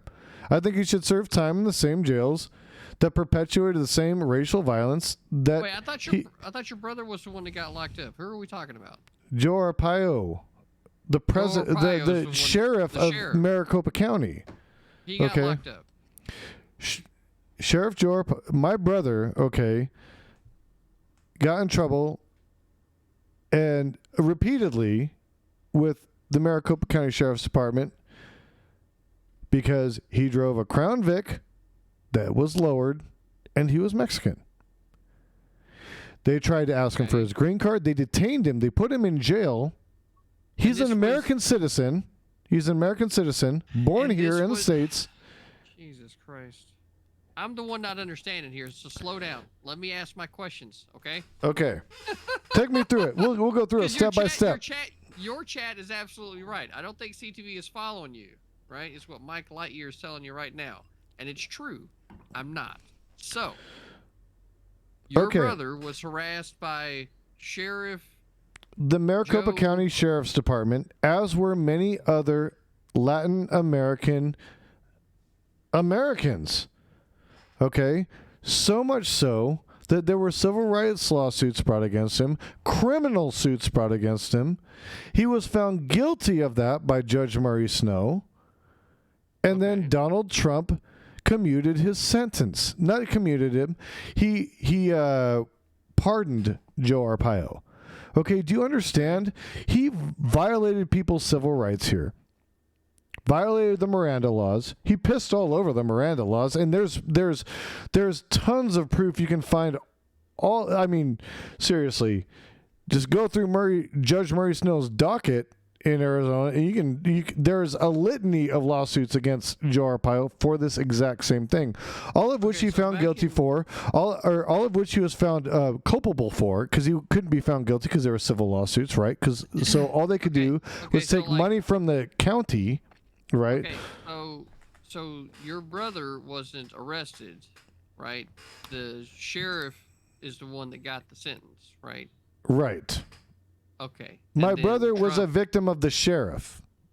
You okay, got me? So specifically with your brother, then was it just that He got didn't held do down on the anything ground? wrong. What happened? What happened to? I don't know what happened here, right? So I got to ask. So these so questions. here's the deal. What happened with your brother with the sheriff's department that caused this incident to happen? He was riding in a lowrider. He had a lowrider. I mean, I'm Okay. serious. This was it. That was it. He So got what was pulled the over. He got pulled over because he looked suspicious for driving in a lowrider. They pulled him into a parking lot, stuck a knee on his neck. They didn't do it for as long as George Floyd. He didn't die from it or anything like that. But it was long enough for them to be like, to assert their authority over him. What are you doing here, punk? You got a shaved like- head and a rat tail, and you're sitting here driving your lowrider, and I mean, this is what they did to him. Okay, this is the early '90s, mind you. I want you to understand, in Arizona, this is commonplace in the early '90s. This was really Okay, commonplace. so- this was not okay, out of the okay, ordinary. Okay. So this is a very personal story to you from like 30 years ago, right? Not based. So like I think that's probably had a way of shaping like a lot of the way in which you see the government, which is fair enough, right? So then like we'd probably have to I'm have only a a lot bottle more deep, guys. conversations, I'm man, only a to- bottle deep. to really get to what are you saying to your chat? They said I was 3 bottles deep. I said I'm only a bottle deep. Oh, okay. I'm not drunk. So, I'm very sober and coherent, and I'm actually telling you a very real personal experience that we saw. Okay, but this wasn't the only one. Okay, my The chat is examples go curious. on and on, so much so that there are federal lawsuits equating to this. Okay, my chat is curious, right? I'm not really so curious, if I'm being honest, right? I kind of like being able to just do more chilling. They can ask, and I will answer. So please ask him when and where this happened. Mesa, Arizona, approximately 1993, 1994. That would be my best estimate. So I don't know the exact location. Do you? I mean, if you want streets and all that stuff, I mean, I'd have to start pulling up. no. So this happened, like CTV was saying, this happened 30 years ago, right? It's obviously a very personal story that means a lot to you and your brother.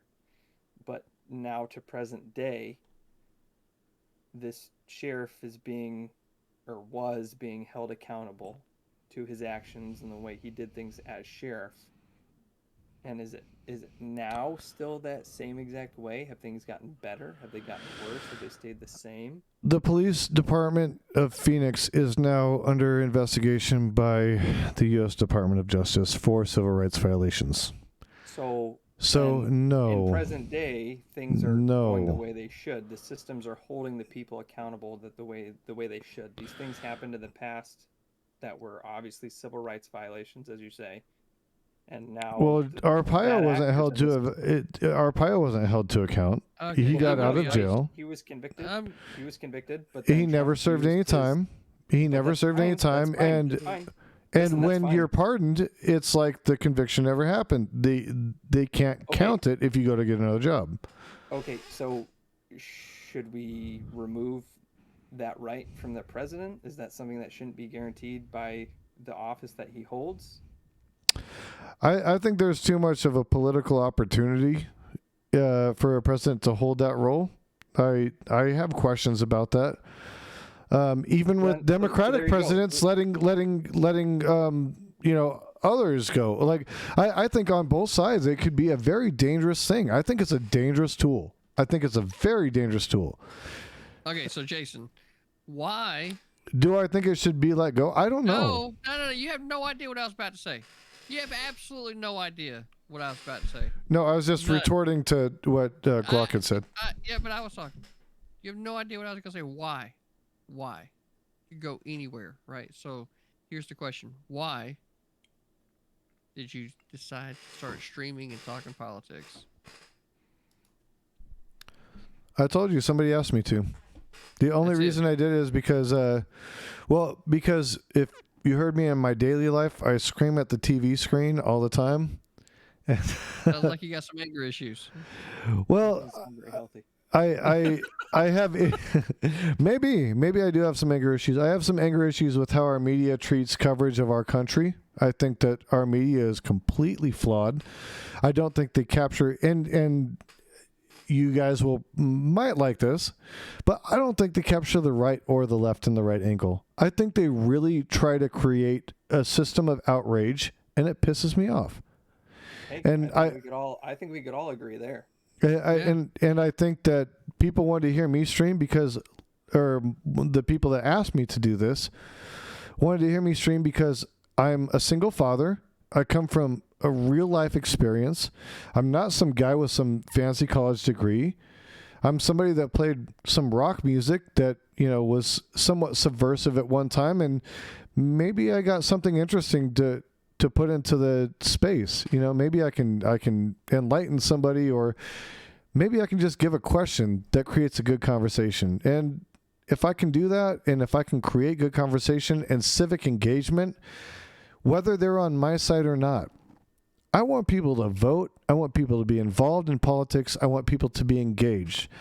And I want to be able to have the conversation. I want to be able to, find resolutions that fit all of our needs. There's got to be a way. I don't think we all have to be at each other's throats. I think there's a way to a medium place where everybody can sit. Do you know who Tom McDonald is? No. Wow.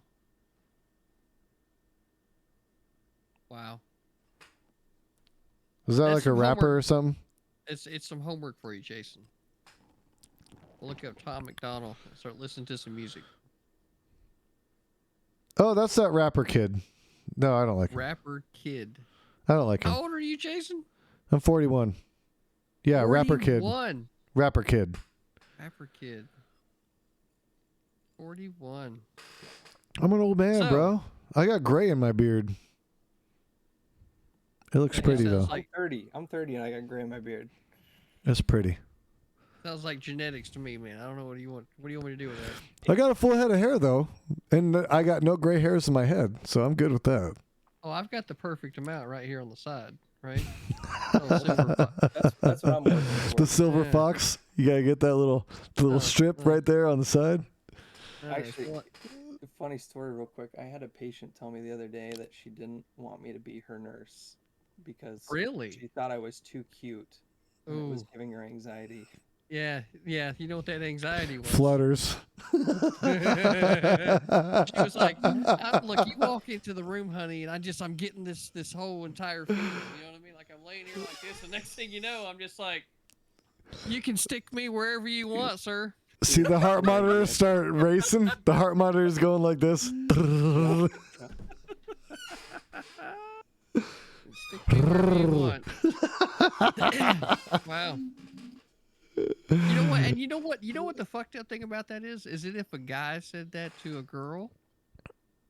Right? If it was a guy patient that said that to a female nurse, there'd be like a thing about it. Oh. You know what I They mean? would come out of that room and they'd be like, "Oh, that chauvinist pig."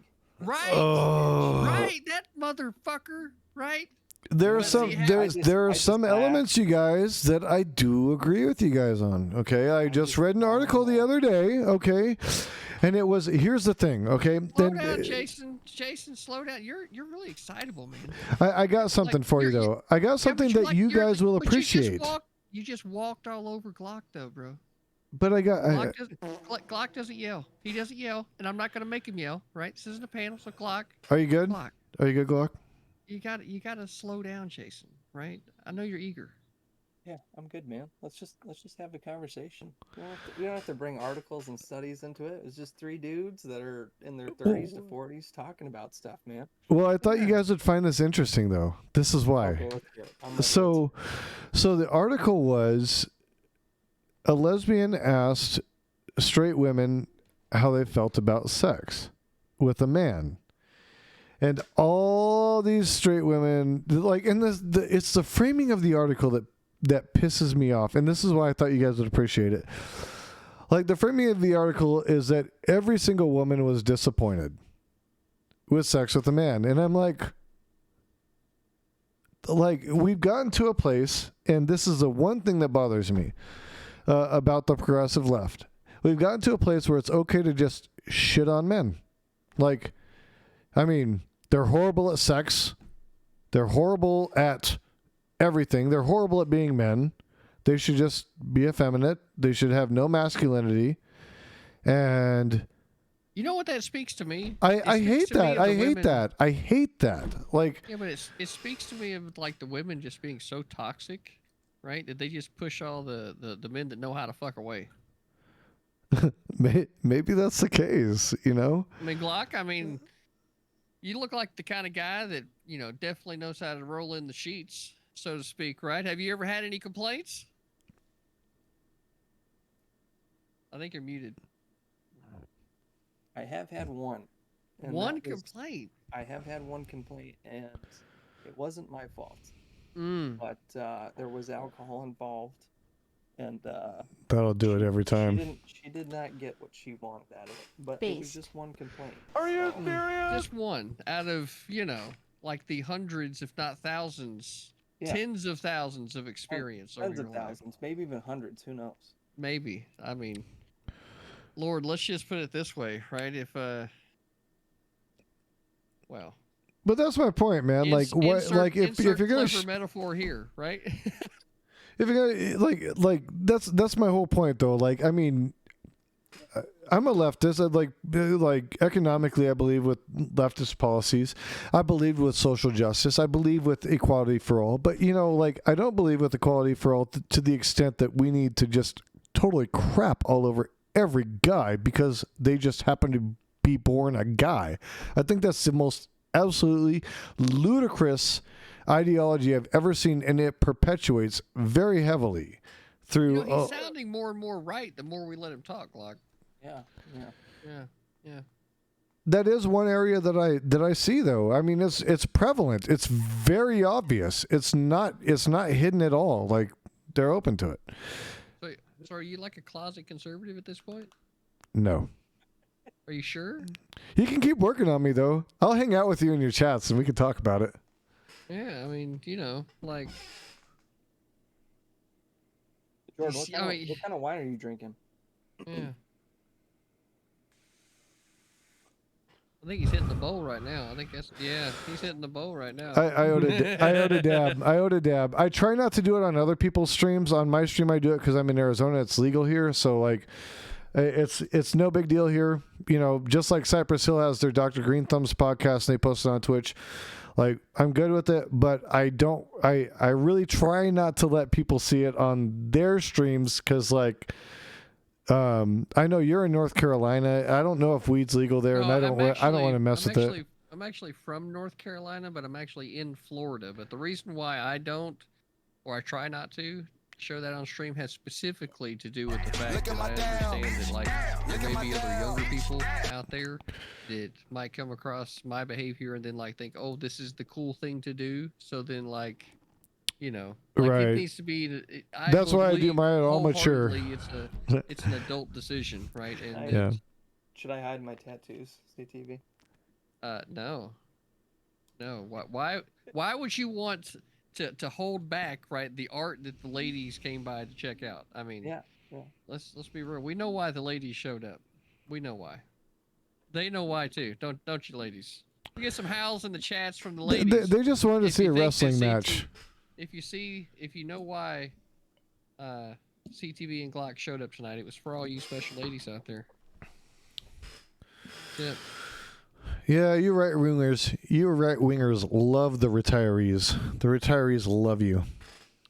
What do you mean the retirees? What do you mean when you say that? All the right wingers, I mean, how many right wingers are there that are young anymore? Are you guys all like older than me? Like, I'm surprised you guys younger than me are like as far right as you are. How far right? Yeah, what do you mean by far right? Because I wouldn't describe myself as someone that's right. I would take on the mantle of an enlightened centrist if you asked me, but centrist. Oh wow. See, I'm getting again, I told you guys I'm new to this. So I'm learning about you guys. Just like you're learning about me. See, I had a predisposition that was incorrect, that you guys were far right. I'm glad that I'm learning though. Like, that's exactly what I want to do, and that's why I'm doing this. I'm literally trying to, like, show people you can learn from others and develop, like I said, again, consensus and understanding, right? So I was wrong. I apologize. Yeah, see, I'm a constitutional conservative. That's the way I am, right? But I think that probably... Would you call yourself, are you shy of a libertarian, or are you, like, just constitutional conservative? Constitutional conservative. I can actually respect that much more than a libertarian, to tell you the truth. I really respect that way more. I tend to chew up libertarians because they're not as philosophically consistent as they need to be, right? Well, when you're owned by the Koch brothers, you can't really be philosophically consistent because you're changing based upon what their revenue indicators are. I mean, that's how the policy of the Libertarian Party shifts, because that's who funds them. Again, the reason we need to get money out of politics. How do you guys feel about that? How do you guys feel about money in politics? You want to go? CTV? You want me to go? I don't know. I'm looking for the right vibe. I don't know if this is the right vibe. I do. I'm a believer that money corrupts. Greed corrupts. Power corrupts. But I do see the arguments for money being in politics to a certain regard. I mean, we live in a society where money dictates power, And if you want to push a political agenda, you do need to have some sort of capital behind you to push those ideas. But I do think getting to the point where you're making deals or you're making legislation strictly that just benefits you monetarily as a politician, I disagree with that. I think that's wrong, but I do think that there has to be some sort of capital or money behind something to be able to push the things that you want in society and all that kind of stuff. But Well, what would be your opinion on like Citizens United? Let's go to that, because Citizens United, traditionally there are centrist Democrats and centrist Republicans who are totally in favor of it, and there are people on the brinks who are absolutely not in favor of it. you'd have to jog my memory here. I'm not that into the politics game to remember exactly everything about Citizens United, but So essentially, the ruling states that corporations, super PACs, and political action committees can invest into political campaigns without the political campaigns disclosing who the actual donors are, for one. And if they do it through a PAC, the amount that they can donate is virtually unlimited, because the way the PACs work, the way they're structured, is such that they don't work necessarily in conjunction with the campaign. Instead, what they do is they run ads adjacent to the campaign. Does that make sense? yeah. So they favor the campaign, they favor the ideology, they favor the candidate, but they are not the campaign. And because they aren't running financing through the campaign, technically they're able to get a pass on it. And they can push as much money as they want into that. So I would say that I guess I would agree that I think, especially given with how things are in our political climate, and with how things are in our social climate in America, I think I can see both sides of the argument. I can see why someone might want to be able to give money to a political organization to do things on their behalf, and they don't necessarily want to disclose that. But I also could see why you might want to hold people accountable for their political views and who they're donating to and the agendas they're pushing. But I think I would have to favor on. I think people should be able to give money and influence politics without having to put their reputation and everything else on the line. Because if you have someone who wants to push a policy or an agenda that might not be socially popular, I don't think that they should have their entire, life or business or whatever else ruined just because they believe in a certain thing. So do you think that somebody that perpetuates ISIL and funds a campaign or campaign group that wants an American ISIL should be free from having their identity exposed, or should be able to donate an unlimited amount of money into a political action committee that's funding an American ISIL?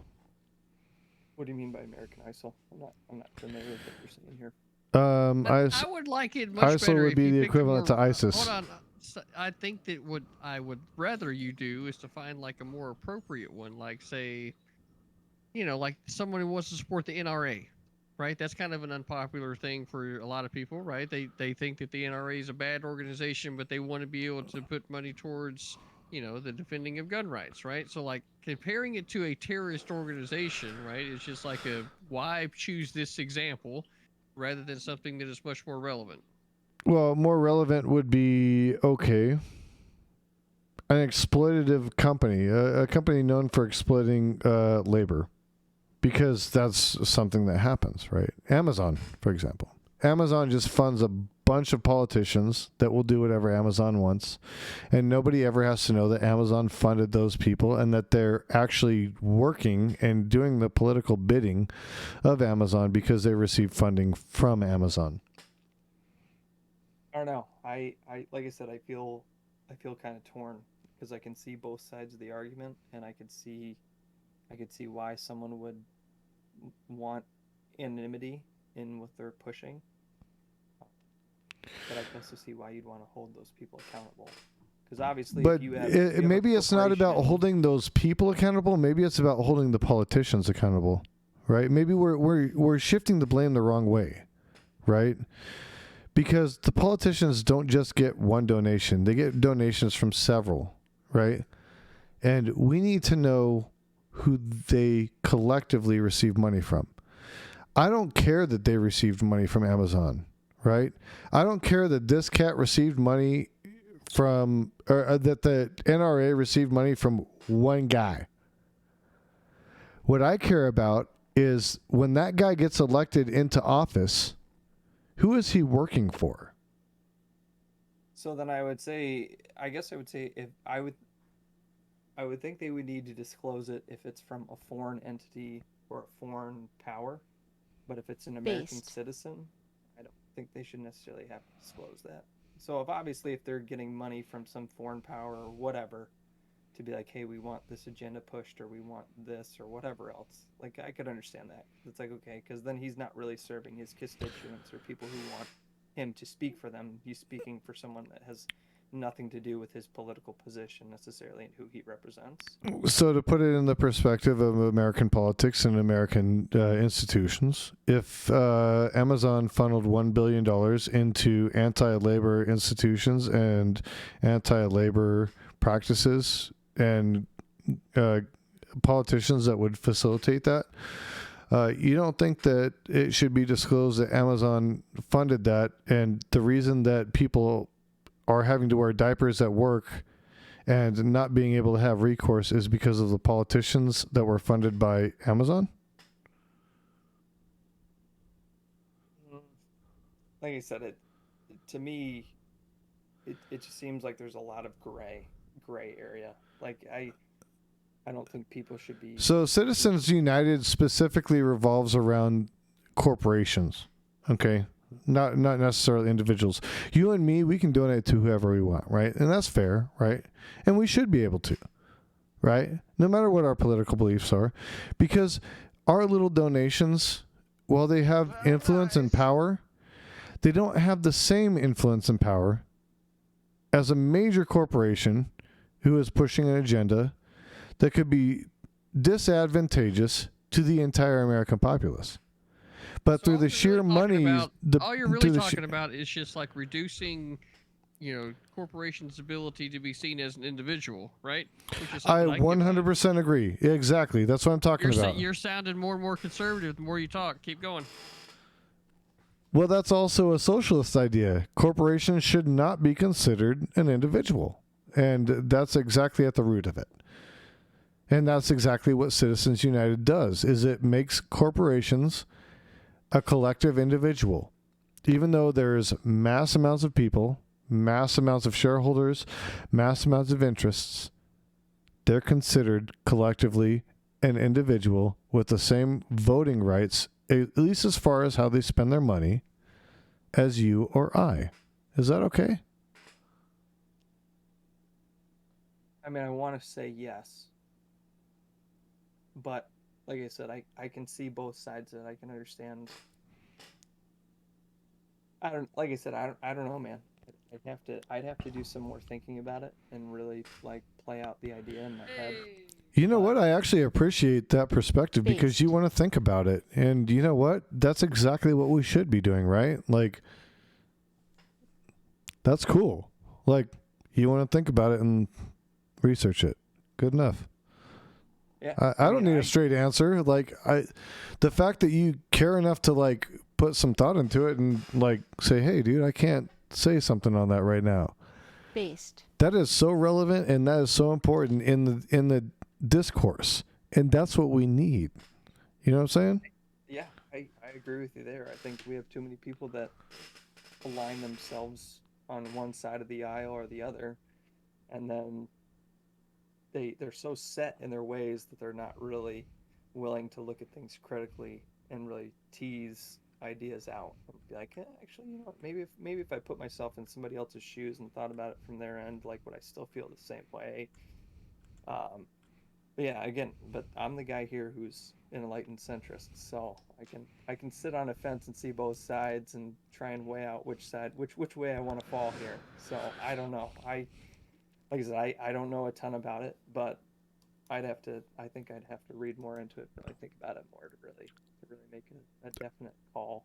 Like I said, I can see it both ways. I can see why you'd want it one way or why you'd want it the other. So I'd love to have you on my stream just to talk about that at some point, like after you've had an opportunity to kind of evaluate it. So feel free, definitely hit me up through Discord or whatever. Like I would love to do that because, see, I want to talk to people with opposing views and find places where we can find common ground. And I think we need that, you know. I think America needs that. I think we need that, especially working Americans, because we're the people that are suffering in the shit. You know, like everybody else can dabble in their philosophy and ideology, but they don't live in the ideology or the philosophy that they're talking about creating. And we have the consequential opportunity to actually live in it, you know, and I think that gives us a different perspective. yeah, like dude, I'm with you, man. Everything I do, I try and when I was younger, you know, I was a lot more opinionated, a lot more set in my ways. But the older I get, like once I had kids, once I had a family, once I like started a career in nursing where I'm like taking care of other people, um, I really try a lot more nowadays to think like, you know, if I was in their shoes, like how would I see things? Like how would I be weighing out these decisions and things like that? I agree. I think more people need to be that way. It's not as it's not as sexy as being, you know, like a diehard revolutionary on the left or the right, but I mean, I agree with you. I think more people need to come to the center of the table to tease out ideas before they get set in their ways and start pushing things. But Listen, I'll 100% always say I believe in the idea of market socialism. But you know what? If I can find common ground with somebody that's a capitalist or somebody that's, you know, a little bit more conservative than me, and we can make inroads and it benefits society, why would I be mad at that? Like, why would anybody be mad at that? yeah, And I think that's what's the problem is. Even when you look at Capitol Hill right now, right? They're so polarized. A lot of these cats do want to find a place in the middle. They're afraid to. They're afraid to. They're so scared to actually try to work together. And it's like if we can find that medium, and listen, that may be further left, that may be further right, but everybody's getting concessions in it, you know, and we need to look at that. Like concessions are a good thing, you know. That's what keeps our country whole. You know what I'm saying? yeah, I'd agree with you there. I think there needs to be a lot more bipartisan support and cooperation to push things through because at the end of the day, I think both sides want the same thing. You know, everybody wants a house. Those Everybody are wants those are food. fucking platitudes that end us up in the situation that we're in now. We don't need more compromise. We need people to understand the frameworks of government and to understand the levels of government. That's what needs to happen. This whole idea of compromise is what's led us to where we are now.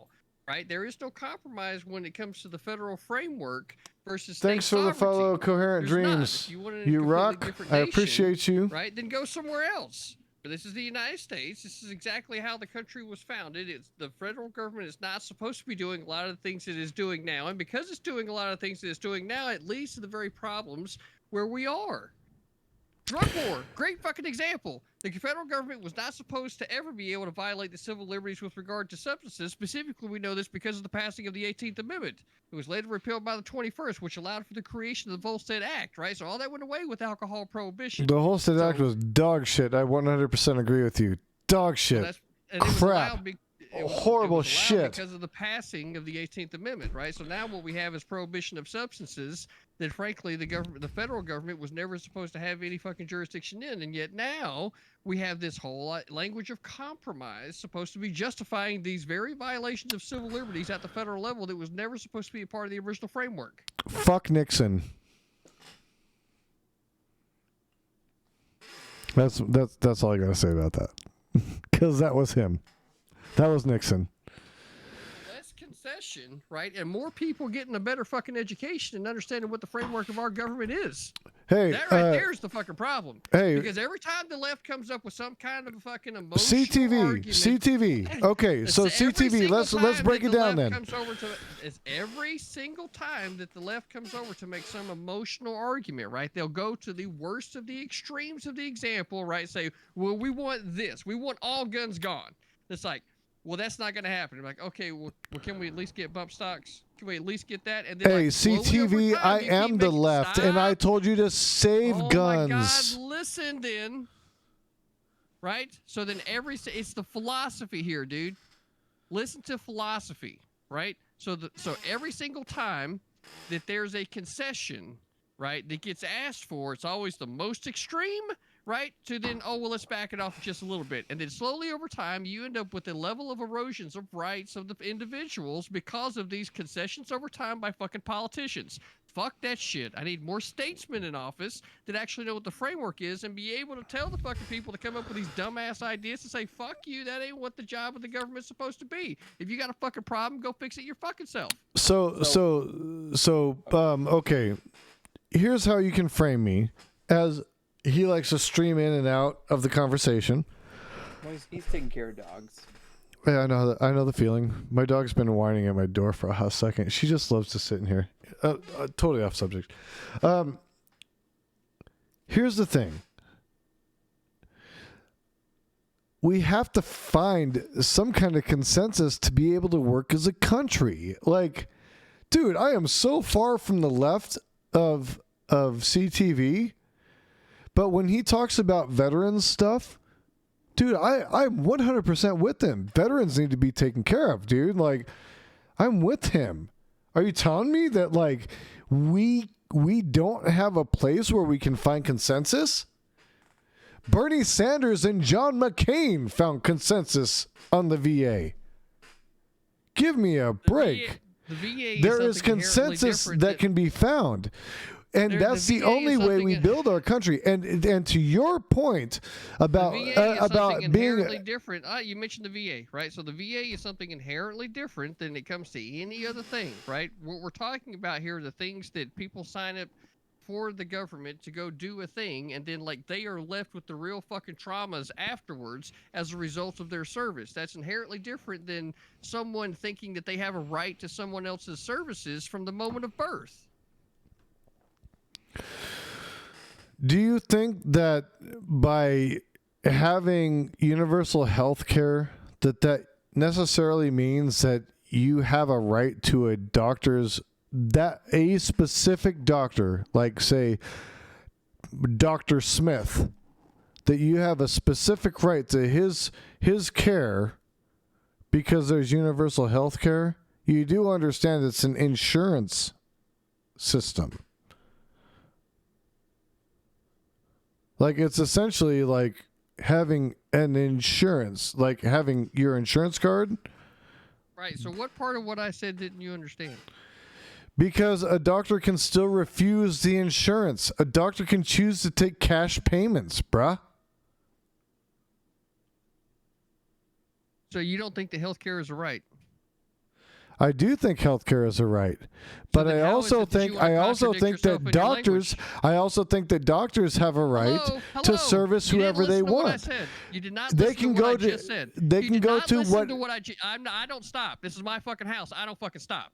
But you did not just listen to what I said, right? How is it that you're going to give me an argument of you starting it off by prefacing that you don't think that someone has a right, and then at the end of it, when I ask you the very simple question, do you think that healthcare is a right? Answer it with a yes. That doesn't make any sense. I'm not the only one picking up on it. Everybody else too. Actually, healthcare is a right, but you don't have a right to a specific doctor. A doctor can choose whether or not to take that If you government want that instituted at the state insurance. level, you want it to put it in But your state. but the insurance is available If you want so that, do it at that your state. it's available, just like it is in Medicaid, just like it is right now for Medicaid, just like it is right now for our public health care system. And you don't think that doing it at the state level wouldn't be much more efficient? If the state will receive the funding, accept the funding, and No, expand the not receive programs. funding. Look, stop. No. Reality check here. Arizona did not accept the Medicaid reality expansion. check. No, Look, this is reality check. I'm in Arizona. They did reality not fucking expand the medication, the Medicaid expansion, and thereby ACA Nobody got hears killed. you. Everybody got charged more for their insurance. Everybody got charged more for their insurance because see how long it Arizona takes would to not figure it expand Medicaid. Now you're sitting here saying, "Oh, it's states' rights." Well, and it's states' rights to execute the funds. Well, the funds were given to Arizona, and Arizona said, "Fuck How long you, do think poor we can keep this people. going, Glock? Fuck you." That's what they told poor people. They said, "Hey, you know what? We don't care about you. We're not going to expand it, even though the federal government is giving us the money to do I it." see what he's saying, but Like, it could have been I feasible. can also see the contradiction there. But I don't know. Okay, are you ready now, Jason? I'm just Are you ready saying. to listen? A simple Arizona head nod didn't at this expand the Medicaid program, and as such, people got screwed. And don't even know had what they you're saying done right it, then Medicare for can't even all hear you. here would work. point. It's amazing. Right? Like, gotta chill, bro. What is that? It was off to the side. It wasn't actually on the camera. Can you put it on camera so I can see that? Ah, there it is. Pretty. I just want to make sure you're owning it, right? I own my shit.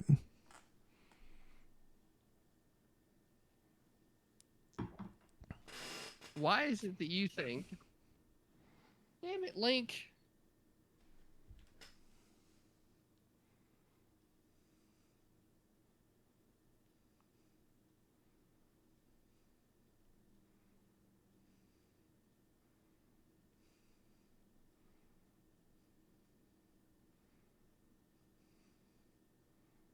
Okay. Oh hell yeah! Okay. People so, are liking me because I'm talking to you. Mm, I must be saying the right things. no, it's because you got muted. They're finding you very entertaining at this point because you're just making yourself look like I don't know. That's what's going on. I just heard from Bronze Age Chad, what is a CTV? That's a name that's been in my chat quite a bit. So I'm telling you the truth. You can choose to believe me or not. That's up to you, man. We just messing with you, man. I'm just messing with you. Actually, I love talking to you, CTV. You're like one of the biggest lightning rods, and you make it very fun to have conversation because even though there are points at which we disagree, I think that we both care a lot about what's happening in this country. And again, I'm going to bring it back to that. So You call it just more- platitudes, but just I call more- it real.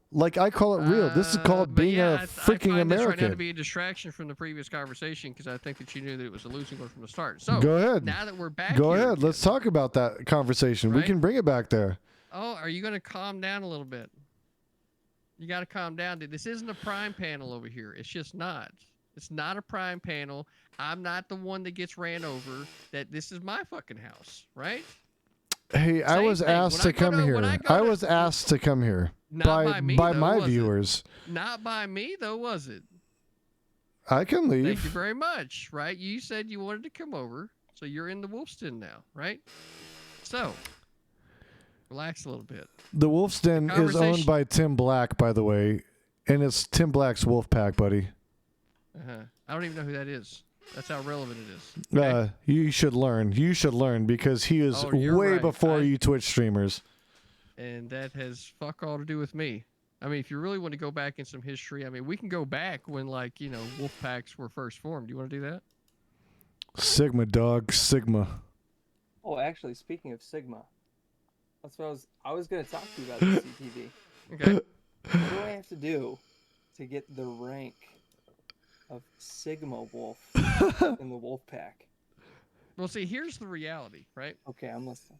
All right, so follow me through this logic. All right, I'm ready. See, I really don't need like a pack of people around me. I've been on my own doing my own thing for a while. Sigma behavior to be sure, right? Yeah.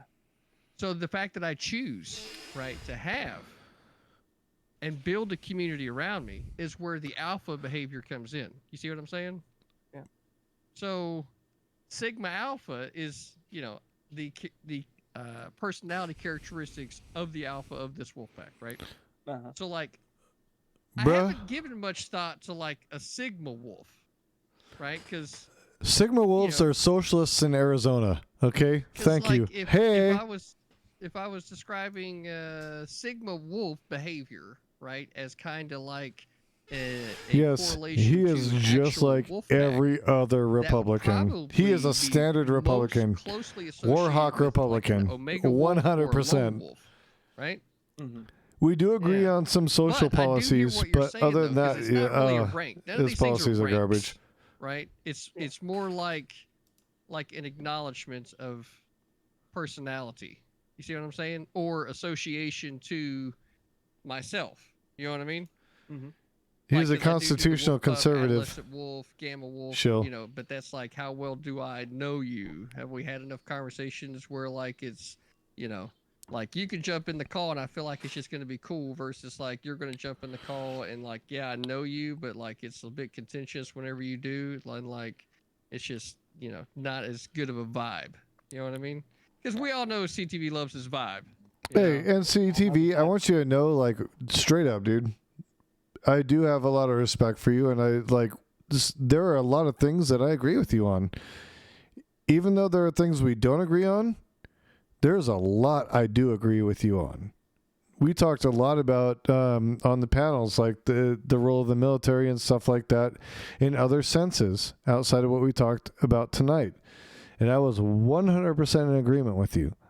And that's what I'm talking about, man. Like, there are places to find consensus. We aren't each other's enemies. We are all Americans, and we all care about this country, and that's what should be important. And that's not a platitude. That's reality.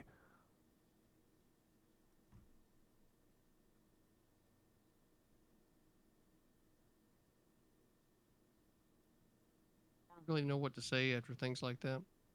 Marinate on it.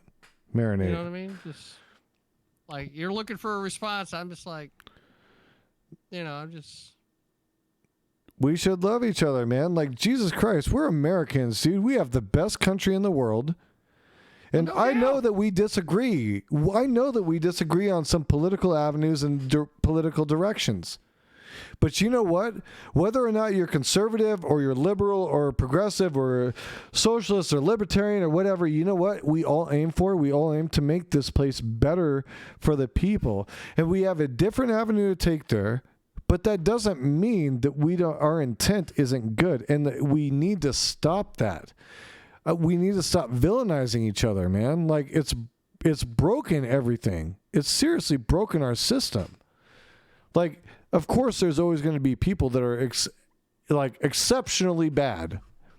I'll give you a Democrat that's exceptionally bad. Anthony Weiner. Andrew Cuomo. Andrew Cuomo is bad. I don't care about that right now. Glock. I know Glock can hear me. So, like, Glock, here's the idea. I haven't actually thought about coming up with, like, a ranking structure inside the wolf pack. Do you think that maybe we're at a point now to where I should start considering something like that? Because really, I've just got it broken down to, like, who the moderators are. You know what I mean? But I don't even know, like, what kind of, like, Sigma Wolf. Like, what would that actually mean? I'd have to figure out what that meant. And it'd need to be something that was... Would it need to be something that was easily explainable to people? Does it need to be more nuanced with, like, some type of responsibility? Or, like... Because, like, with rank comes responsibility. I know you understand that. So, like, that's where, like, my mind goes to it with it. Or is, like, what's the Sigma Wolf designation?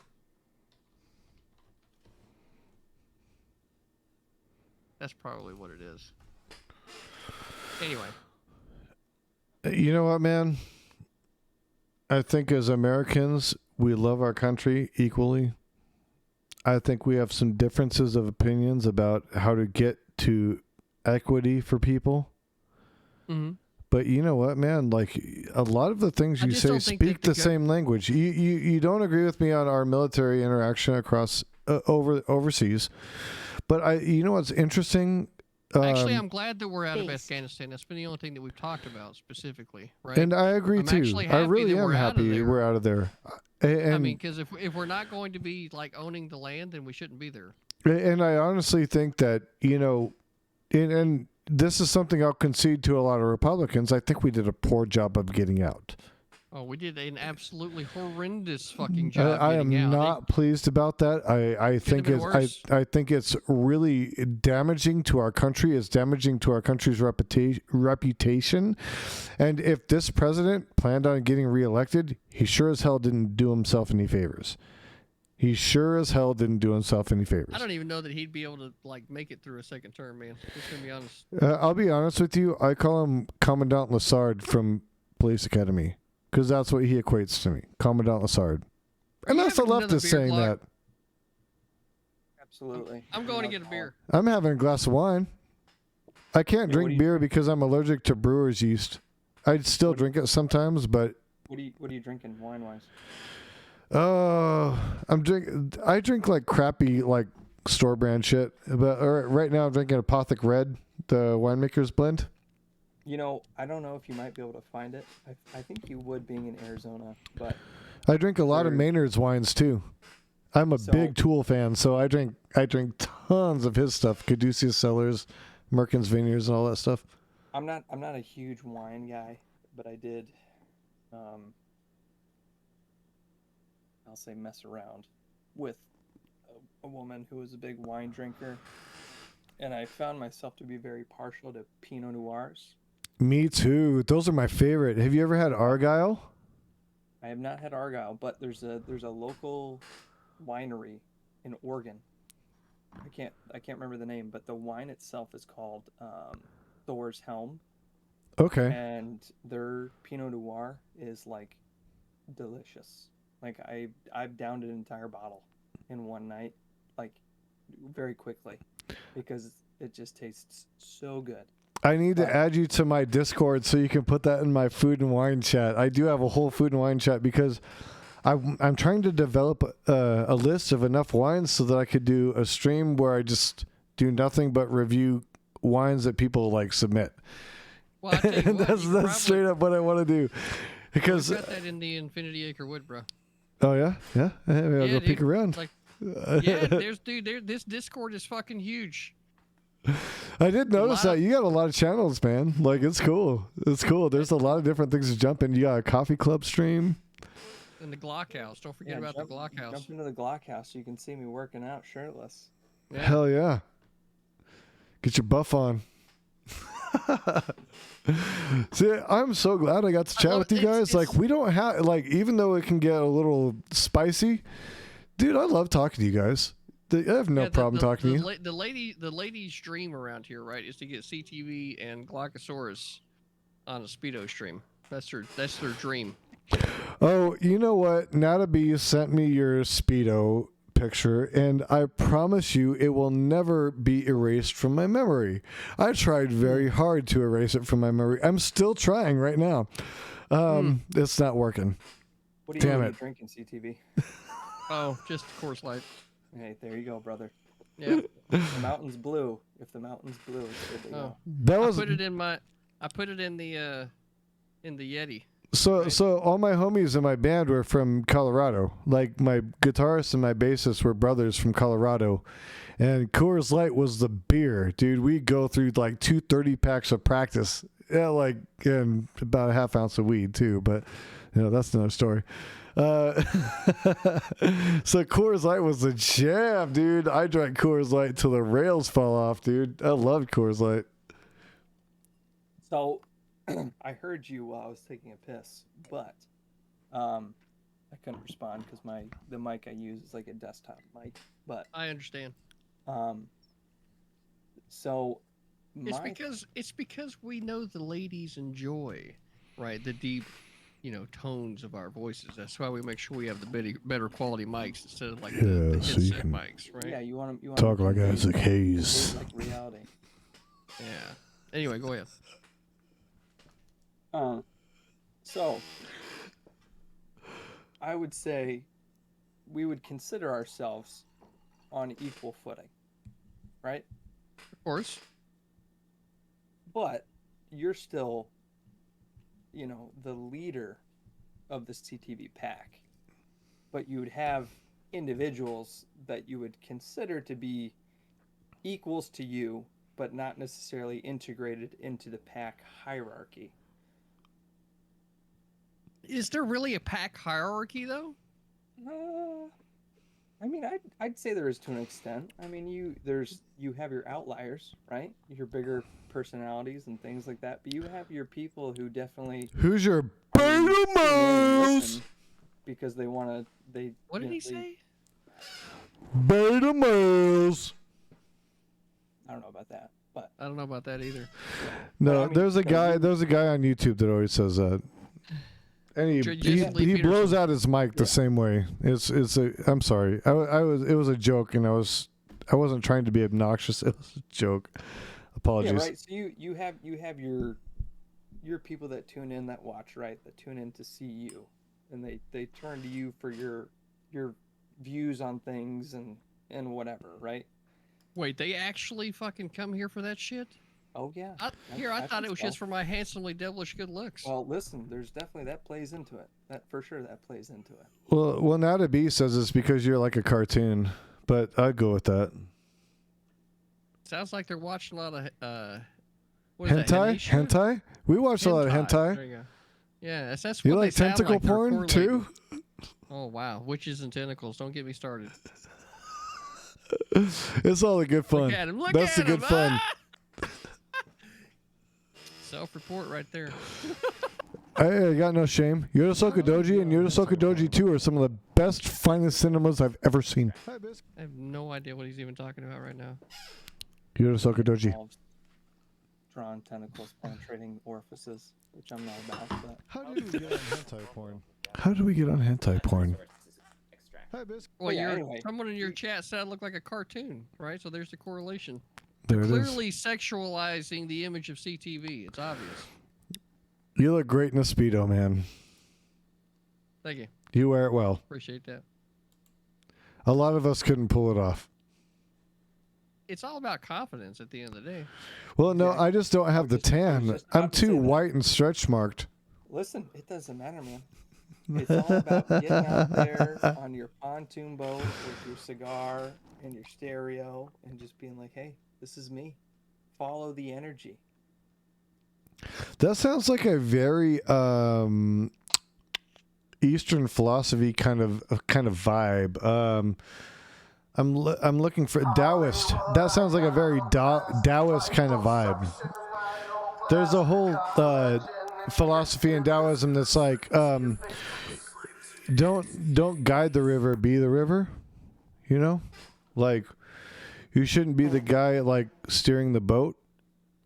Just let the river take you. You know, and that's kind of what you're describing. I think that's rad.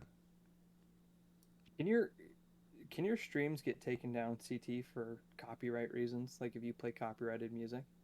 Well, copyrighted music, specifically what Twitch does, is it just mutes the audio while that song is playing. So it's less of an issue now than what it has been in the past, from what I understand. Yeah, And in praxis, for me, that's exactly what's happened. So I played some White Zombie a while back, and yeah, Do you like I got the lo-fi? band hammer. Like Lo-fi?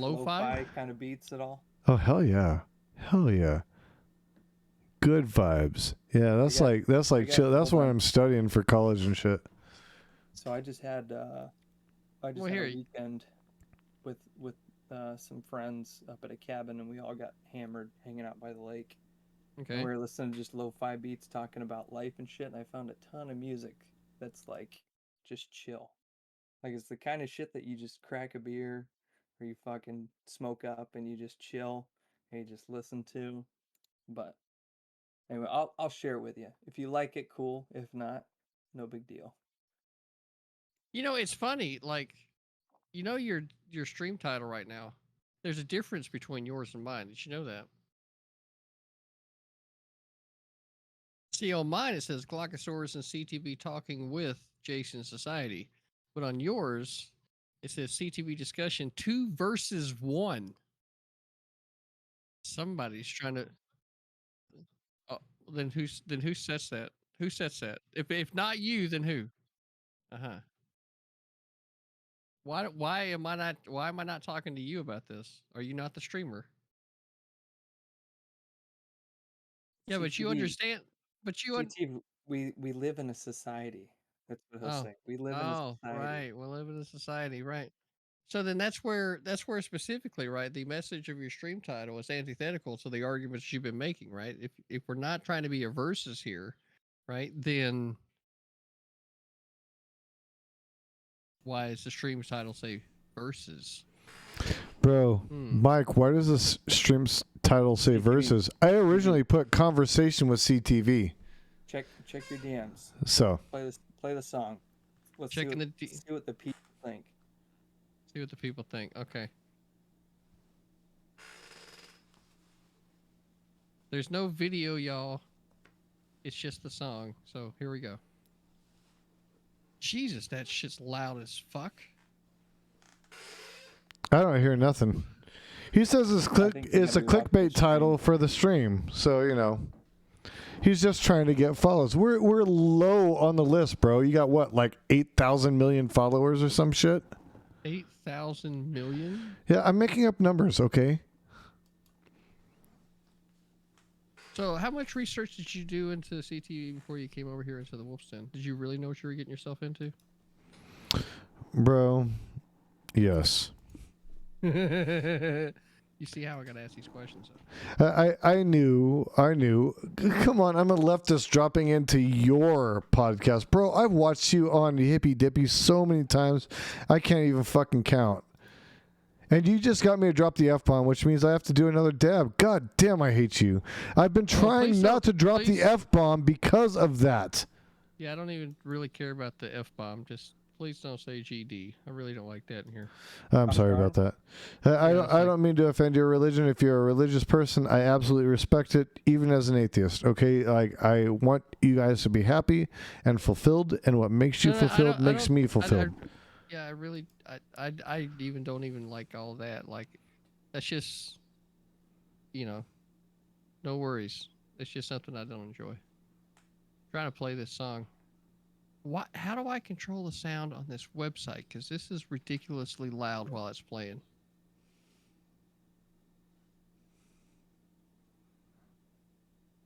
Can't you switch? Can't you like put it as your desktop and then in OBS make it a part of your audio? Let me look.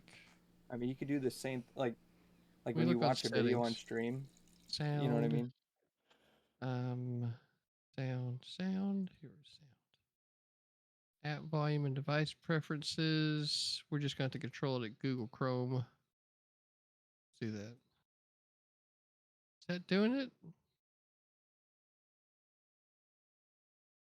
There we go. Okay. Much better. There you go. I had to turn it all the way down to 7.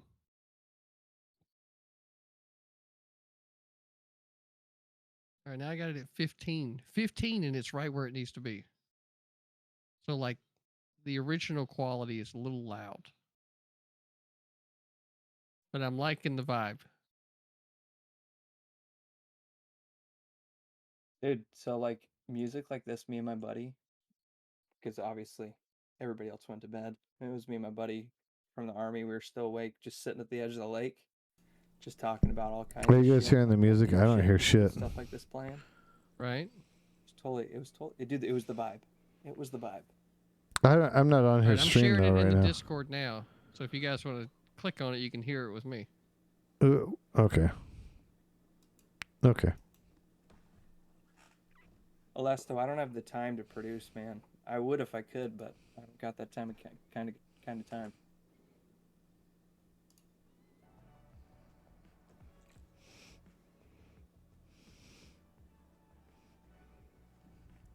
Yeah, that's good, man. It's like a nice vibe. I'll send you. Do you have Spotify? It's hey, you know what? Let me give you a artist you should check out. This talking guy, about this Glock guy artists has right won now, and this guy I'm has not won a bunch sure- of awards. Jesus, I don't care. We're talking about Glock and his song right now. No, So I'm just telling you, like, you, I okay, know whatever. you're just telling me. Like you're. Glock, your music is very similar. That's why I think he is probably a contemporary of yours. Oh, I'm all over the place with my music tastes. Very All about synthwave-ish. Very synthwave-ish. Screamo, 90s rap, fucking electronica. Have you go ever through heard of phases. Caspro? Mm-mm. Caspro is great. He is Wait a second. an excellent. Glock, have I shown you this? He is an excellent synthwave artist. I would highly recommend him. He just put out and I'm not plugging because we're not on that level, but Have you seen this before, Glock? what Yeah, is like that? presentation Hey, shit. no, can you make your shit bigger? Like, I want to see that. Hang on. Because I'm a No, you Mario can make fan it for big. sure. Oh my God, dude. That Yeah, is you can dope. make it bigger by clicking on it. That's how Yeah, the I got it. Discord works, right? It's right So- up there. Back when I was a That little is boy, dope. These right here, Glock, check this out. Yeah. You control these with a Nintendo Switch, Really? and they have what it's called Mario Kart Home Live yeah. Circuit. Yeah, Yeah. I went and got Yeah. it, bro. I went and fucking got it. Do you We're get to racing build a this shit course around in your the house? Like, do they give you like Yes. courses to build and shit? No, that's build your own dope. Oh, my custom course. stepson would Yeah. love that shit. That is so Dude, it cool, is. man. It's fucking dope. And you literally, and the response is great. It turns real tight. It actually gets at the speed. And then dude, it's really fucking cool to do. I was playing it on stream there when I first got it.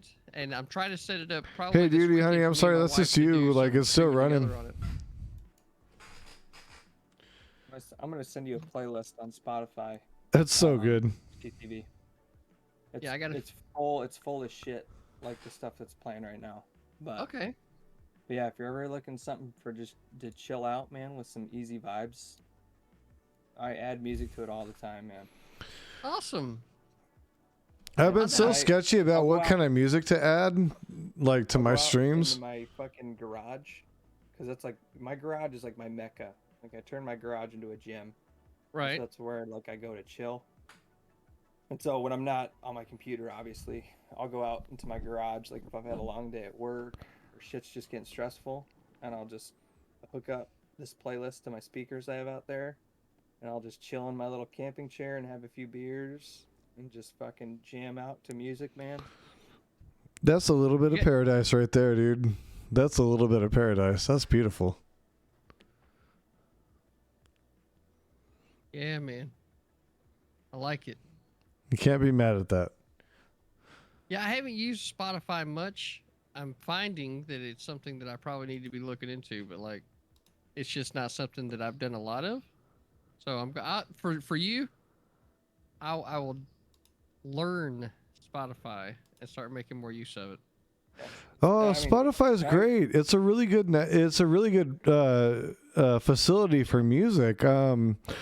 I don't use Apple Music a lot, specifically because I don't want to buy Fuck Apple. into Apple products, right? You know, Fuck Apple. So, Spotify is such a great alternative. And you know what's funny is you can find a ton of independent artists on there, like artists that aren't on major record labels or anything like that. They're there.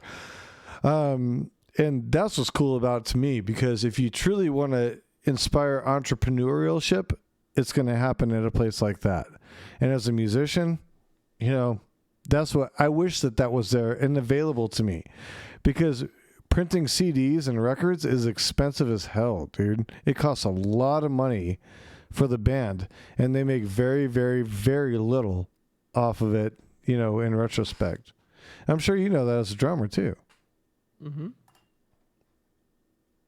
Not necessarily as a drummer, but I'm familiar with how these things have worked in the music industry and how the industry is kind of set up. My drumming, right, specifically goes from 6th grade until I graduated high school. I was in the jazz band, concert band, and the marching band.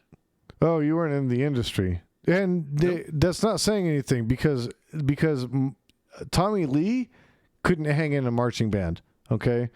So, like, that's not saying anything. There's a lot of marching band guys that are incredible musicians. Incredible. My friend Adam Newberg, he's an electronic artist now, but he was just like you. He was a marching band guy, and that's where he started. That's where he got his foot into the music industry, and he turned out to do pretty well for himself. He makes a living doing music, so he did okay, you know.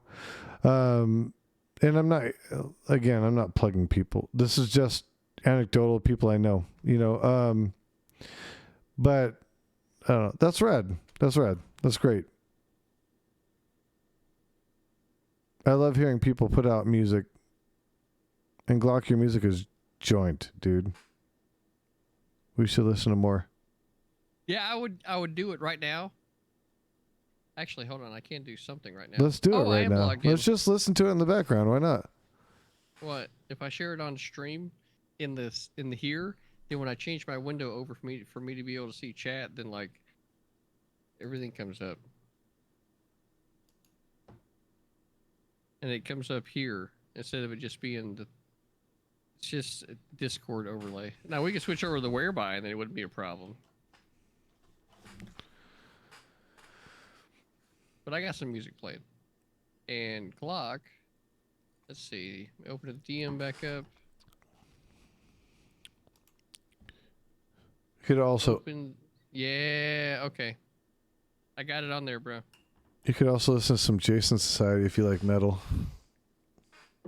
No, it's really bad. Don't, please.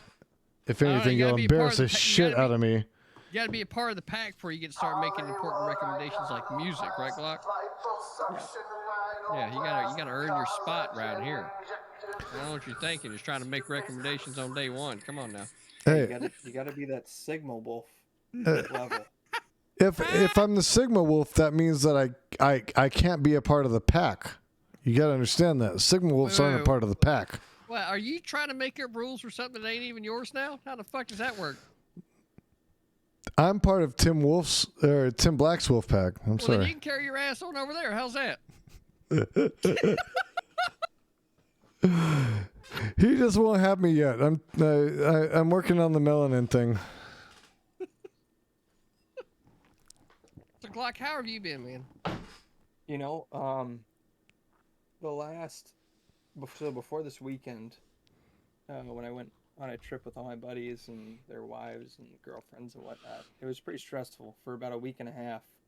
Me and two of the guys I deployed with, and then some guys from the 10th Mountain, we were doing everything we could to get our interpreter out of Afghanistan.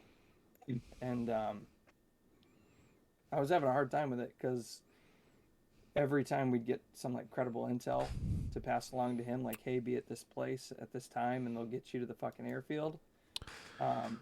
It either is it dabbing time? Or it turned out is it dabbing time, folks? Should I be doing dabs? Just trying to round up people who supported Is it time to do dabs?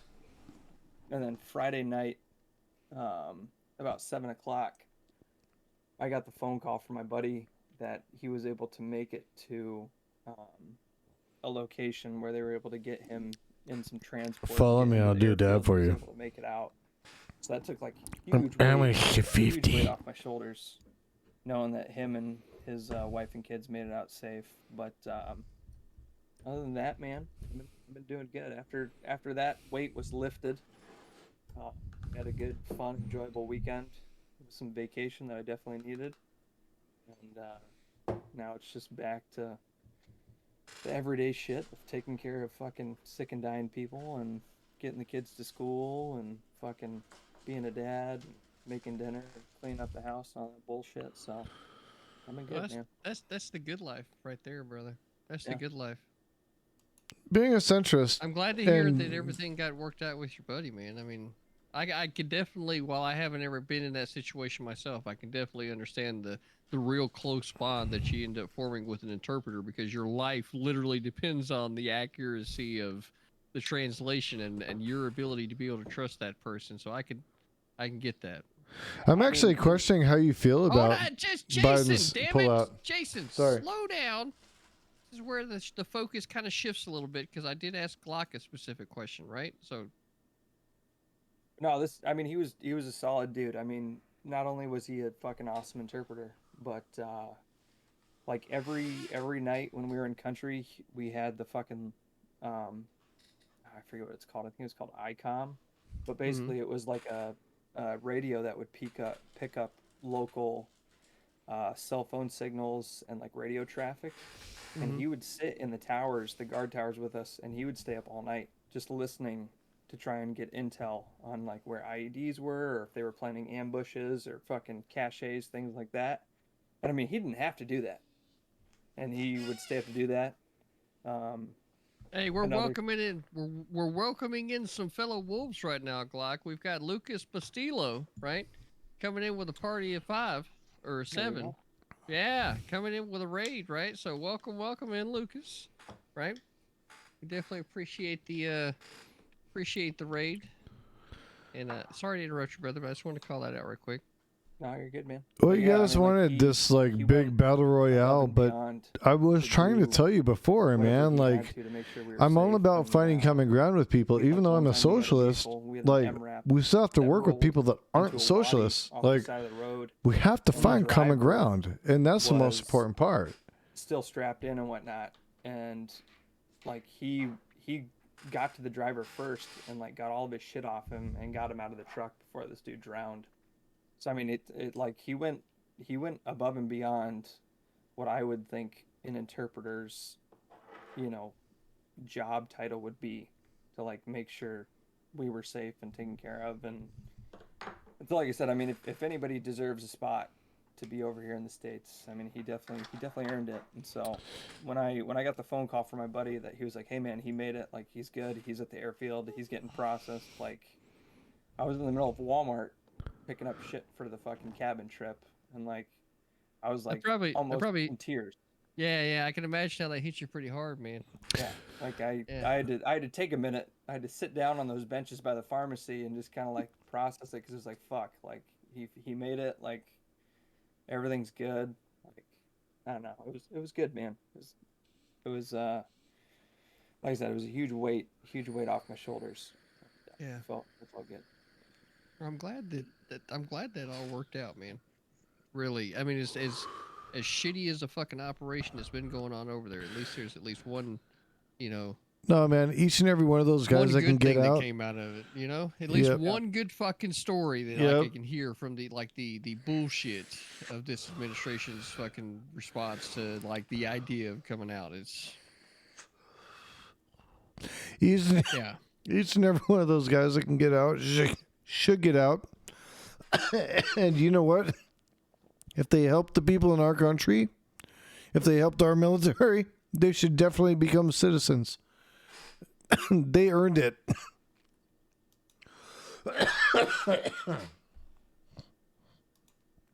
They earned it more than a lot of citizens in this country earned it. Yeah. They put their lives on the line. They put their whole families on the line for American interests. And if that doesn't earn citizenship, I don't know what the hell does, man. We have Americans that won't put that shit on the line. That's why I almost kind of take a look, almost like the Starship Troopers view of things. It's like, you should have to earn your citizenship and your right to vote and things like that through service to the government. But I don't know if you should have to earn it, but I really firmly believe you should have to be educated, and everybody should be afforded the right to be educated on civics. They should be afforded the right to be civically educated. Every single citizen should be afforded the right for that, but it should also be mandated.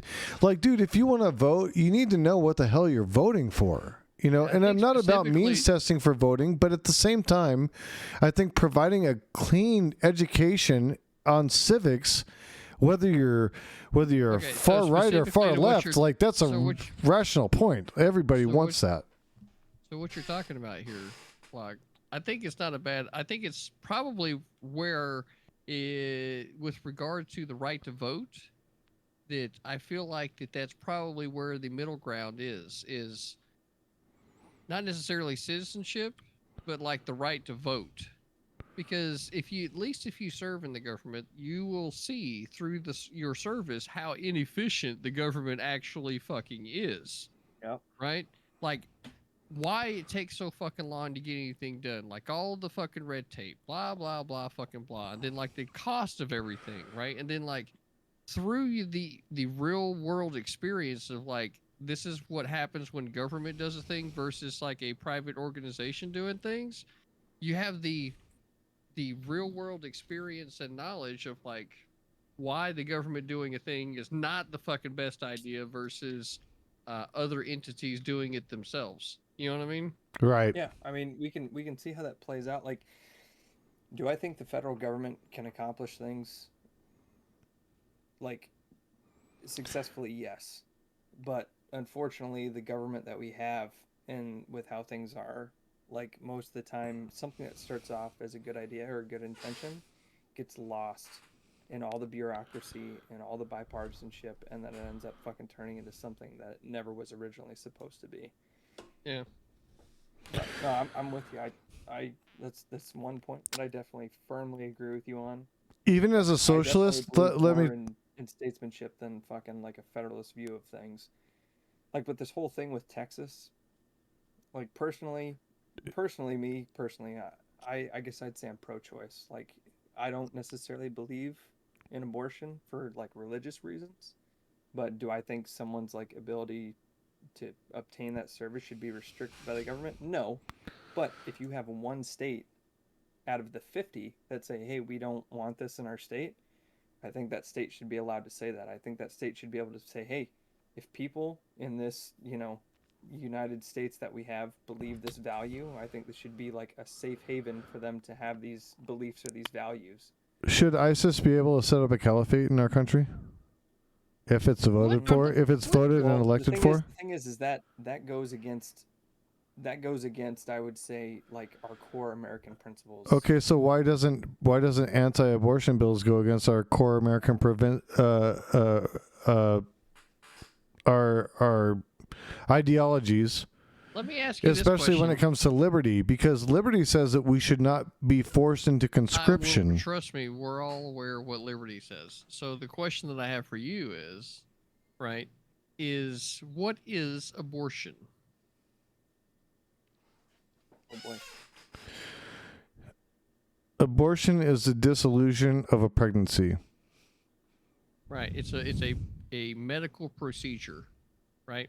That should happen between a doctor and their patient and no one else, as accorded by our right to privacy. Okay. So then, like, at what point do you think the state has an interest in protecting life? When the life has come to fruition and it exists on this planet. Uh-huh. So then from conception? No.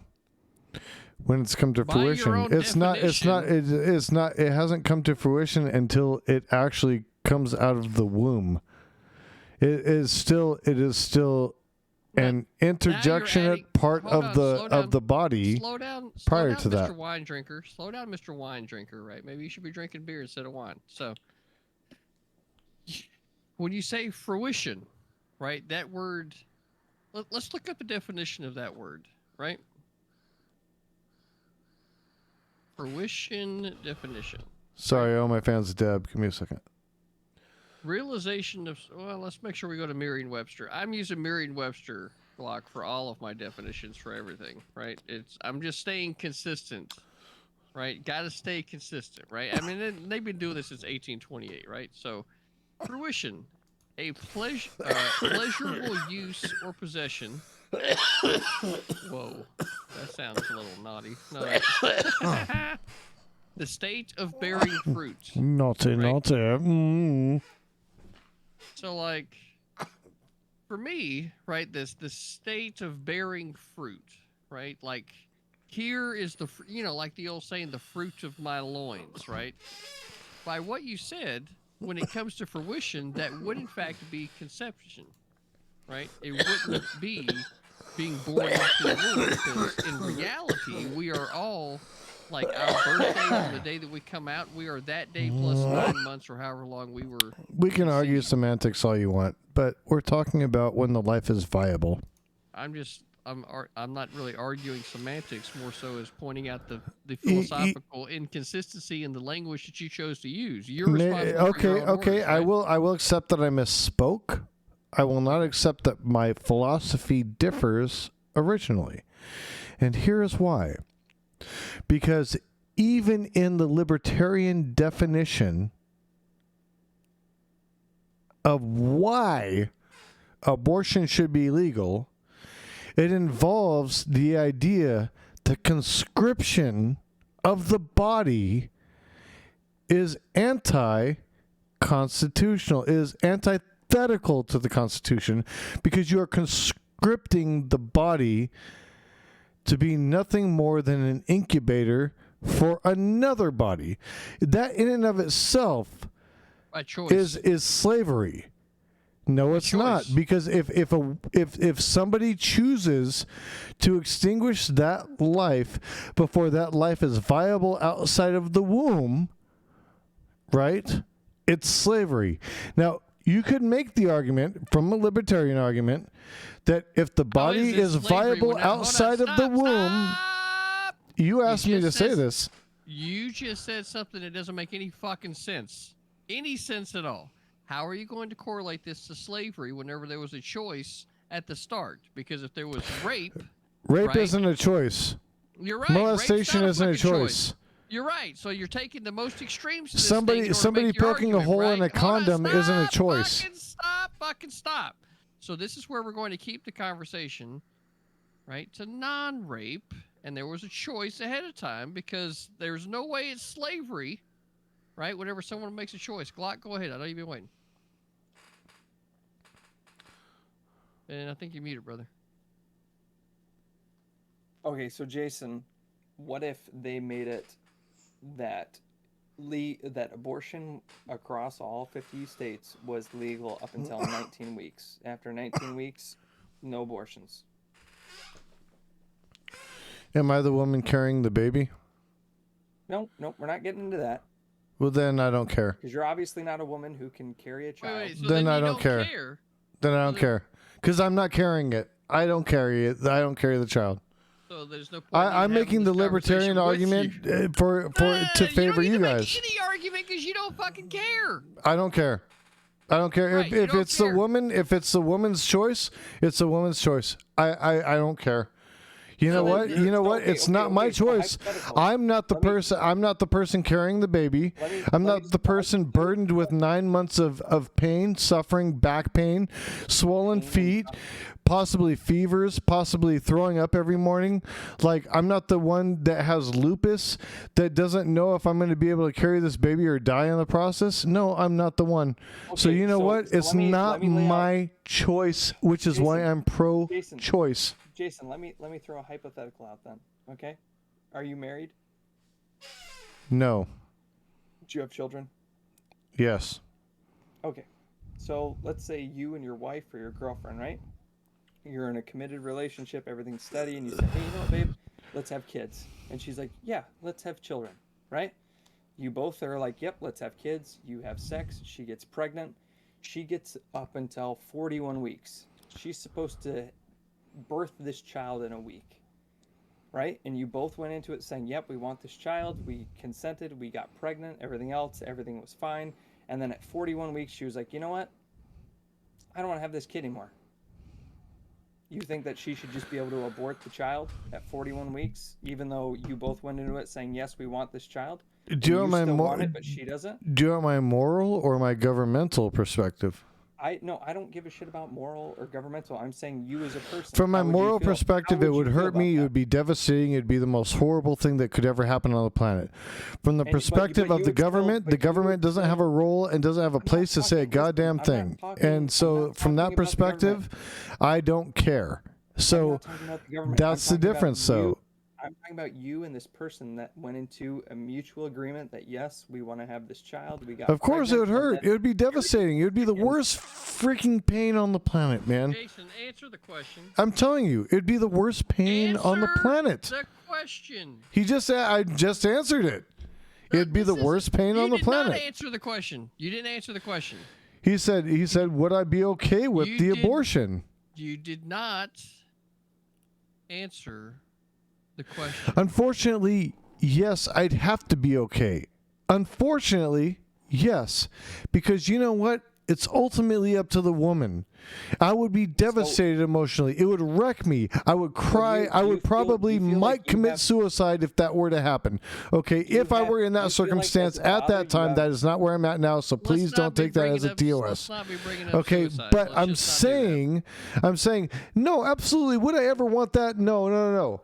But you know what? I am not the woman. What if the woman was going to die at the child's birth?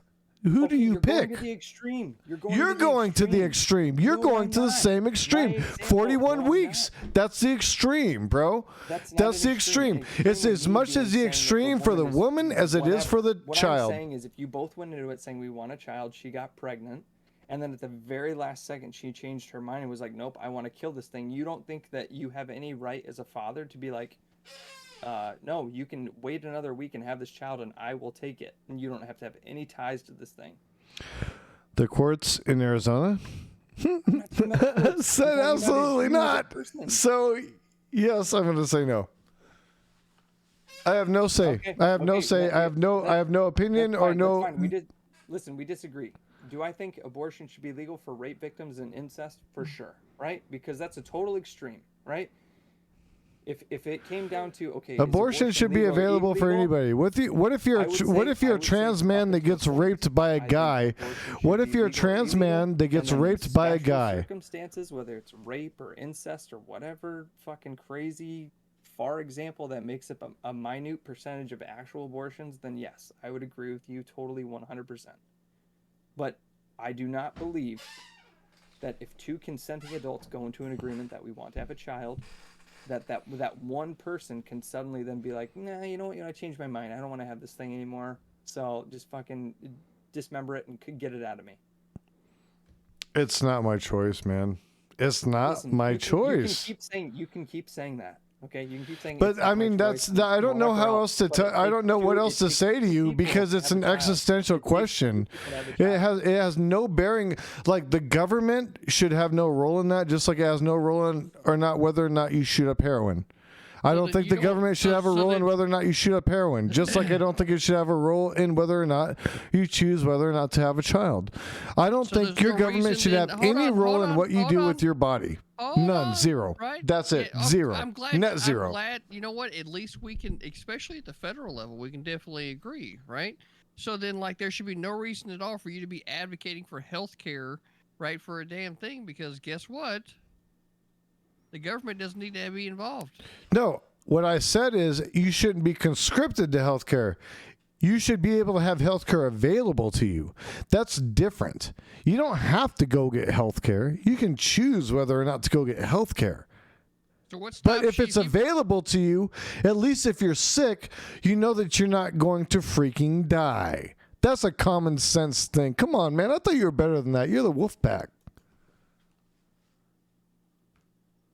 What, did you think that I just stopped knowing who the fuck I am?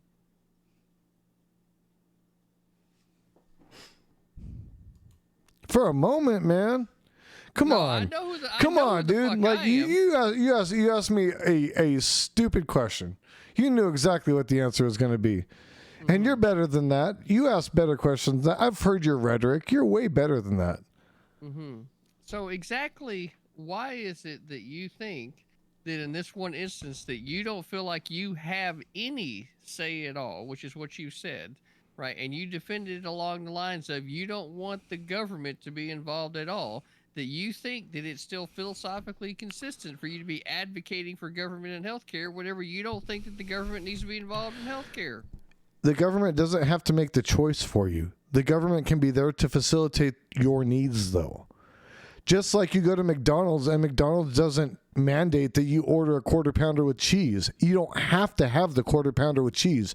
You can get the 2 cheeseburger meal instead, or you can get nuggets. You're absolutely fucking right. Right here in the United States, we get fucking choice. Right? When I went to fucking England, I swear to God, I walked up to this fucking girl sitting behind the counter. I said, "Listen, honey, I want a quarter pounder with cheese with mayonnaise, lettuce, and onion only." Right? No big deal here in the United States. I swear to God, this girl, she looked back at me and she says, That's not how it comes. You should have I'm gone to like- Ireland. Ireland's way doper. I'm like, well, no fucking shit. That's why I told you how I fucking wanted it. Otherwise, why are we having this conversation? Right? So, like, this is where, like, there's a double speaking happening in your language, though. Right? So, like, either it's not me trying to fucking ping on you, right? It's me pointing out, because one of the things that I definitely do, right, is try and attempt to master the language. I feel like that one's ability to be able to use the language to convey ideas is one of the strongest things that someone can actually do for themselves. This is me. from the Language is mountains of strictly North Carolina. perspective and context. No, language is something that words have definitions and meanings. So right? are And you we into all need- witchcraft? Because otherwise you're talking about spells. What the fuck are you talking about now? The fuck are you talking about? The Jason Society. So what? You're a bunch of witchcraft, and is that what you do over there? Do you do witchcraft? Are you Wicca? You should go do your homework on the Jason Society. Maybe you should Why read a should I book. bother doing homework on Jason Society? I haven't even. Read Behold a Pale Horse by William Cooper. It's an So you easy read. reference- Hold on. You point out Jason Society, and then you point out a book written by someone else. How does this make any sense? You'll love me afterwards. You'll be a big fan. Someone explain to me how this logic is supposed to be philosophically consistent right now, because I am like, I'm trying my best to give the benefit of the doubt.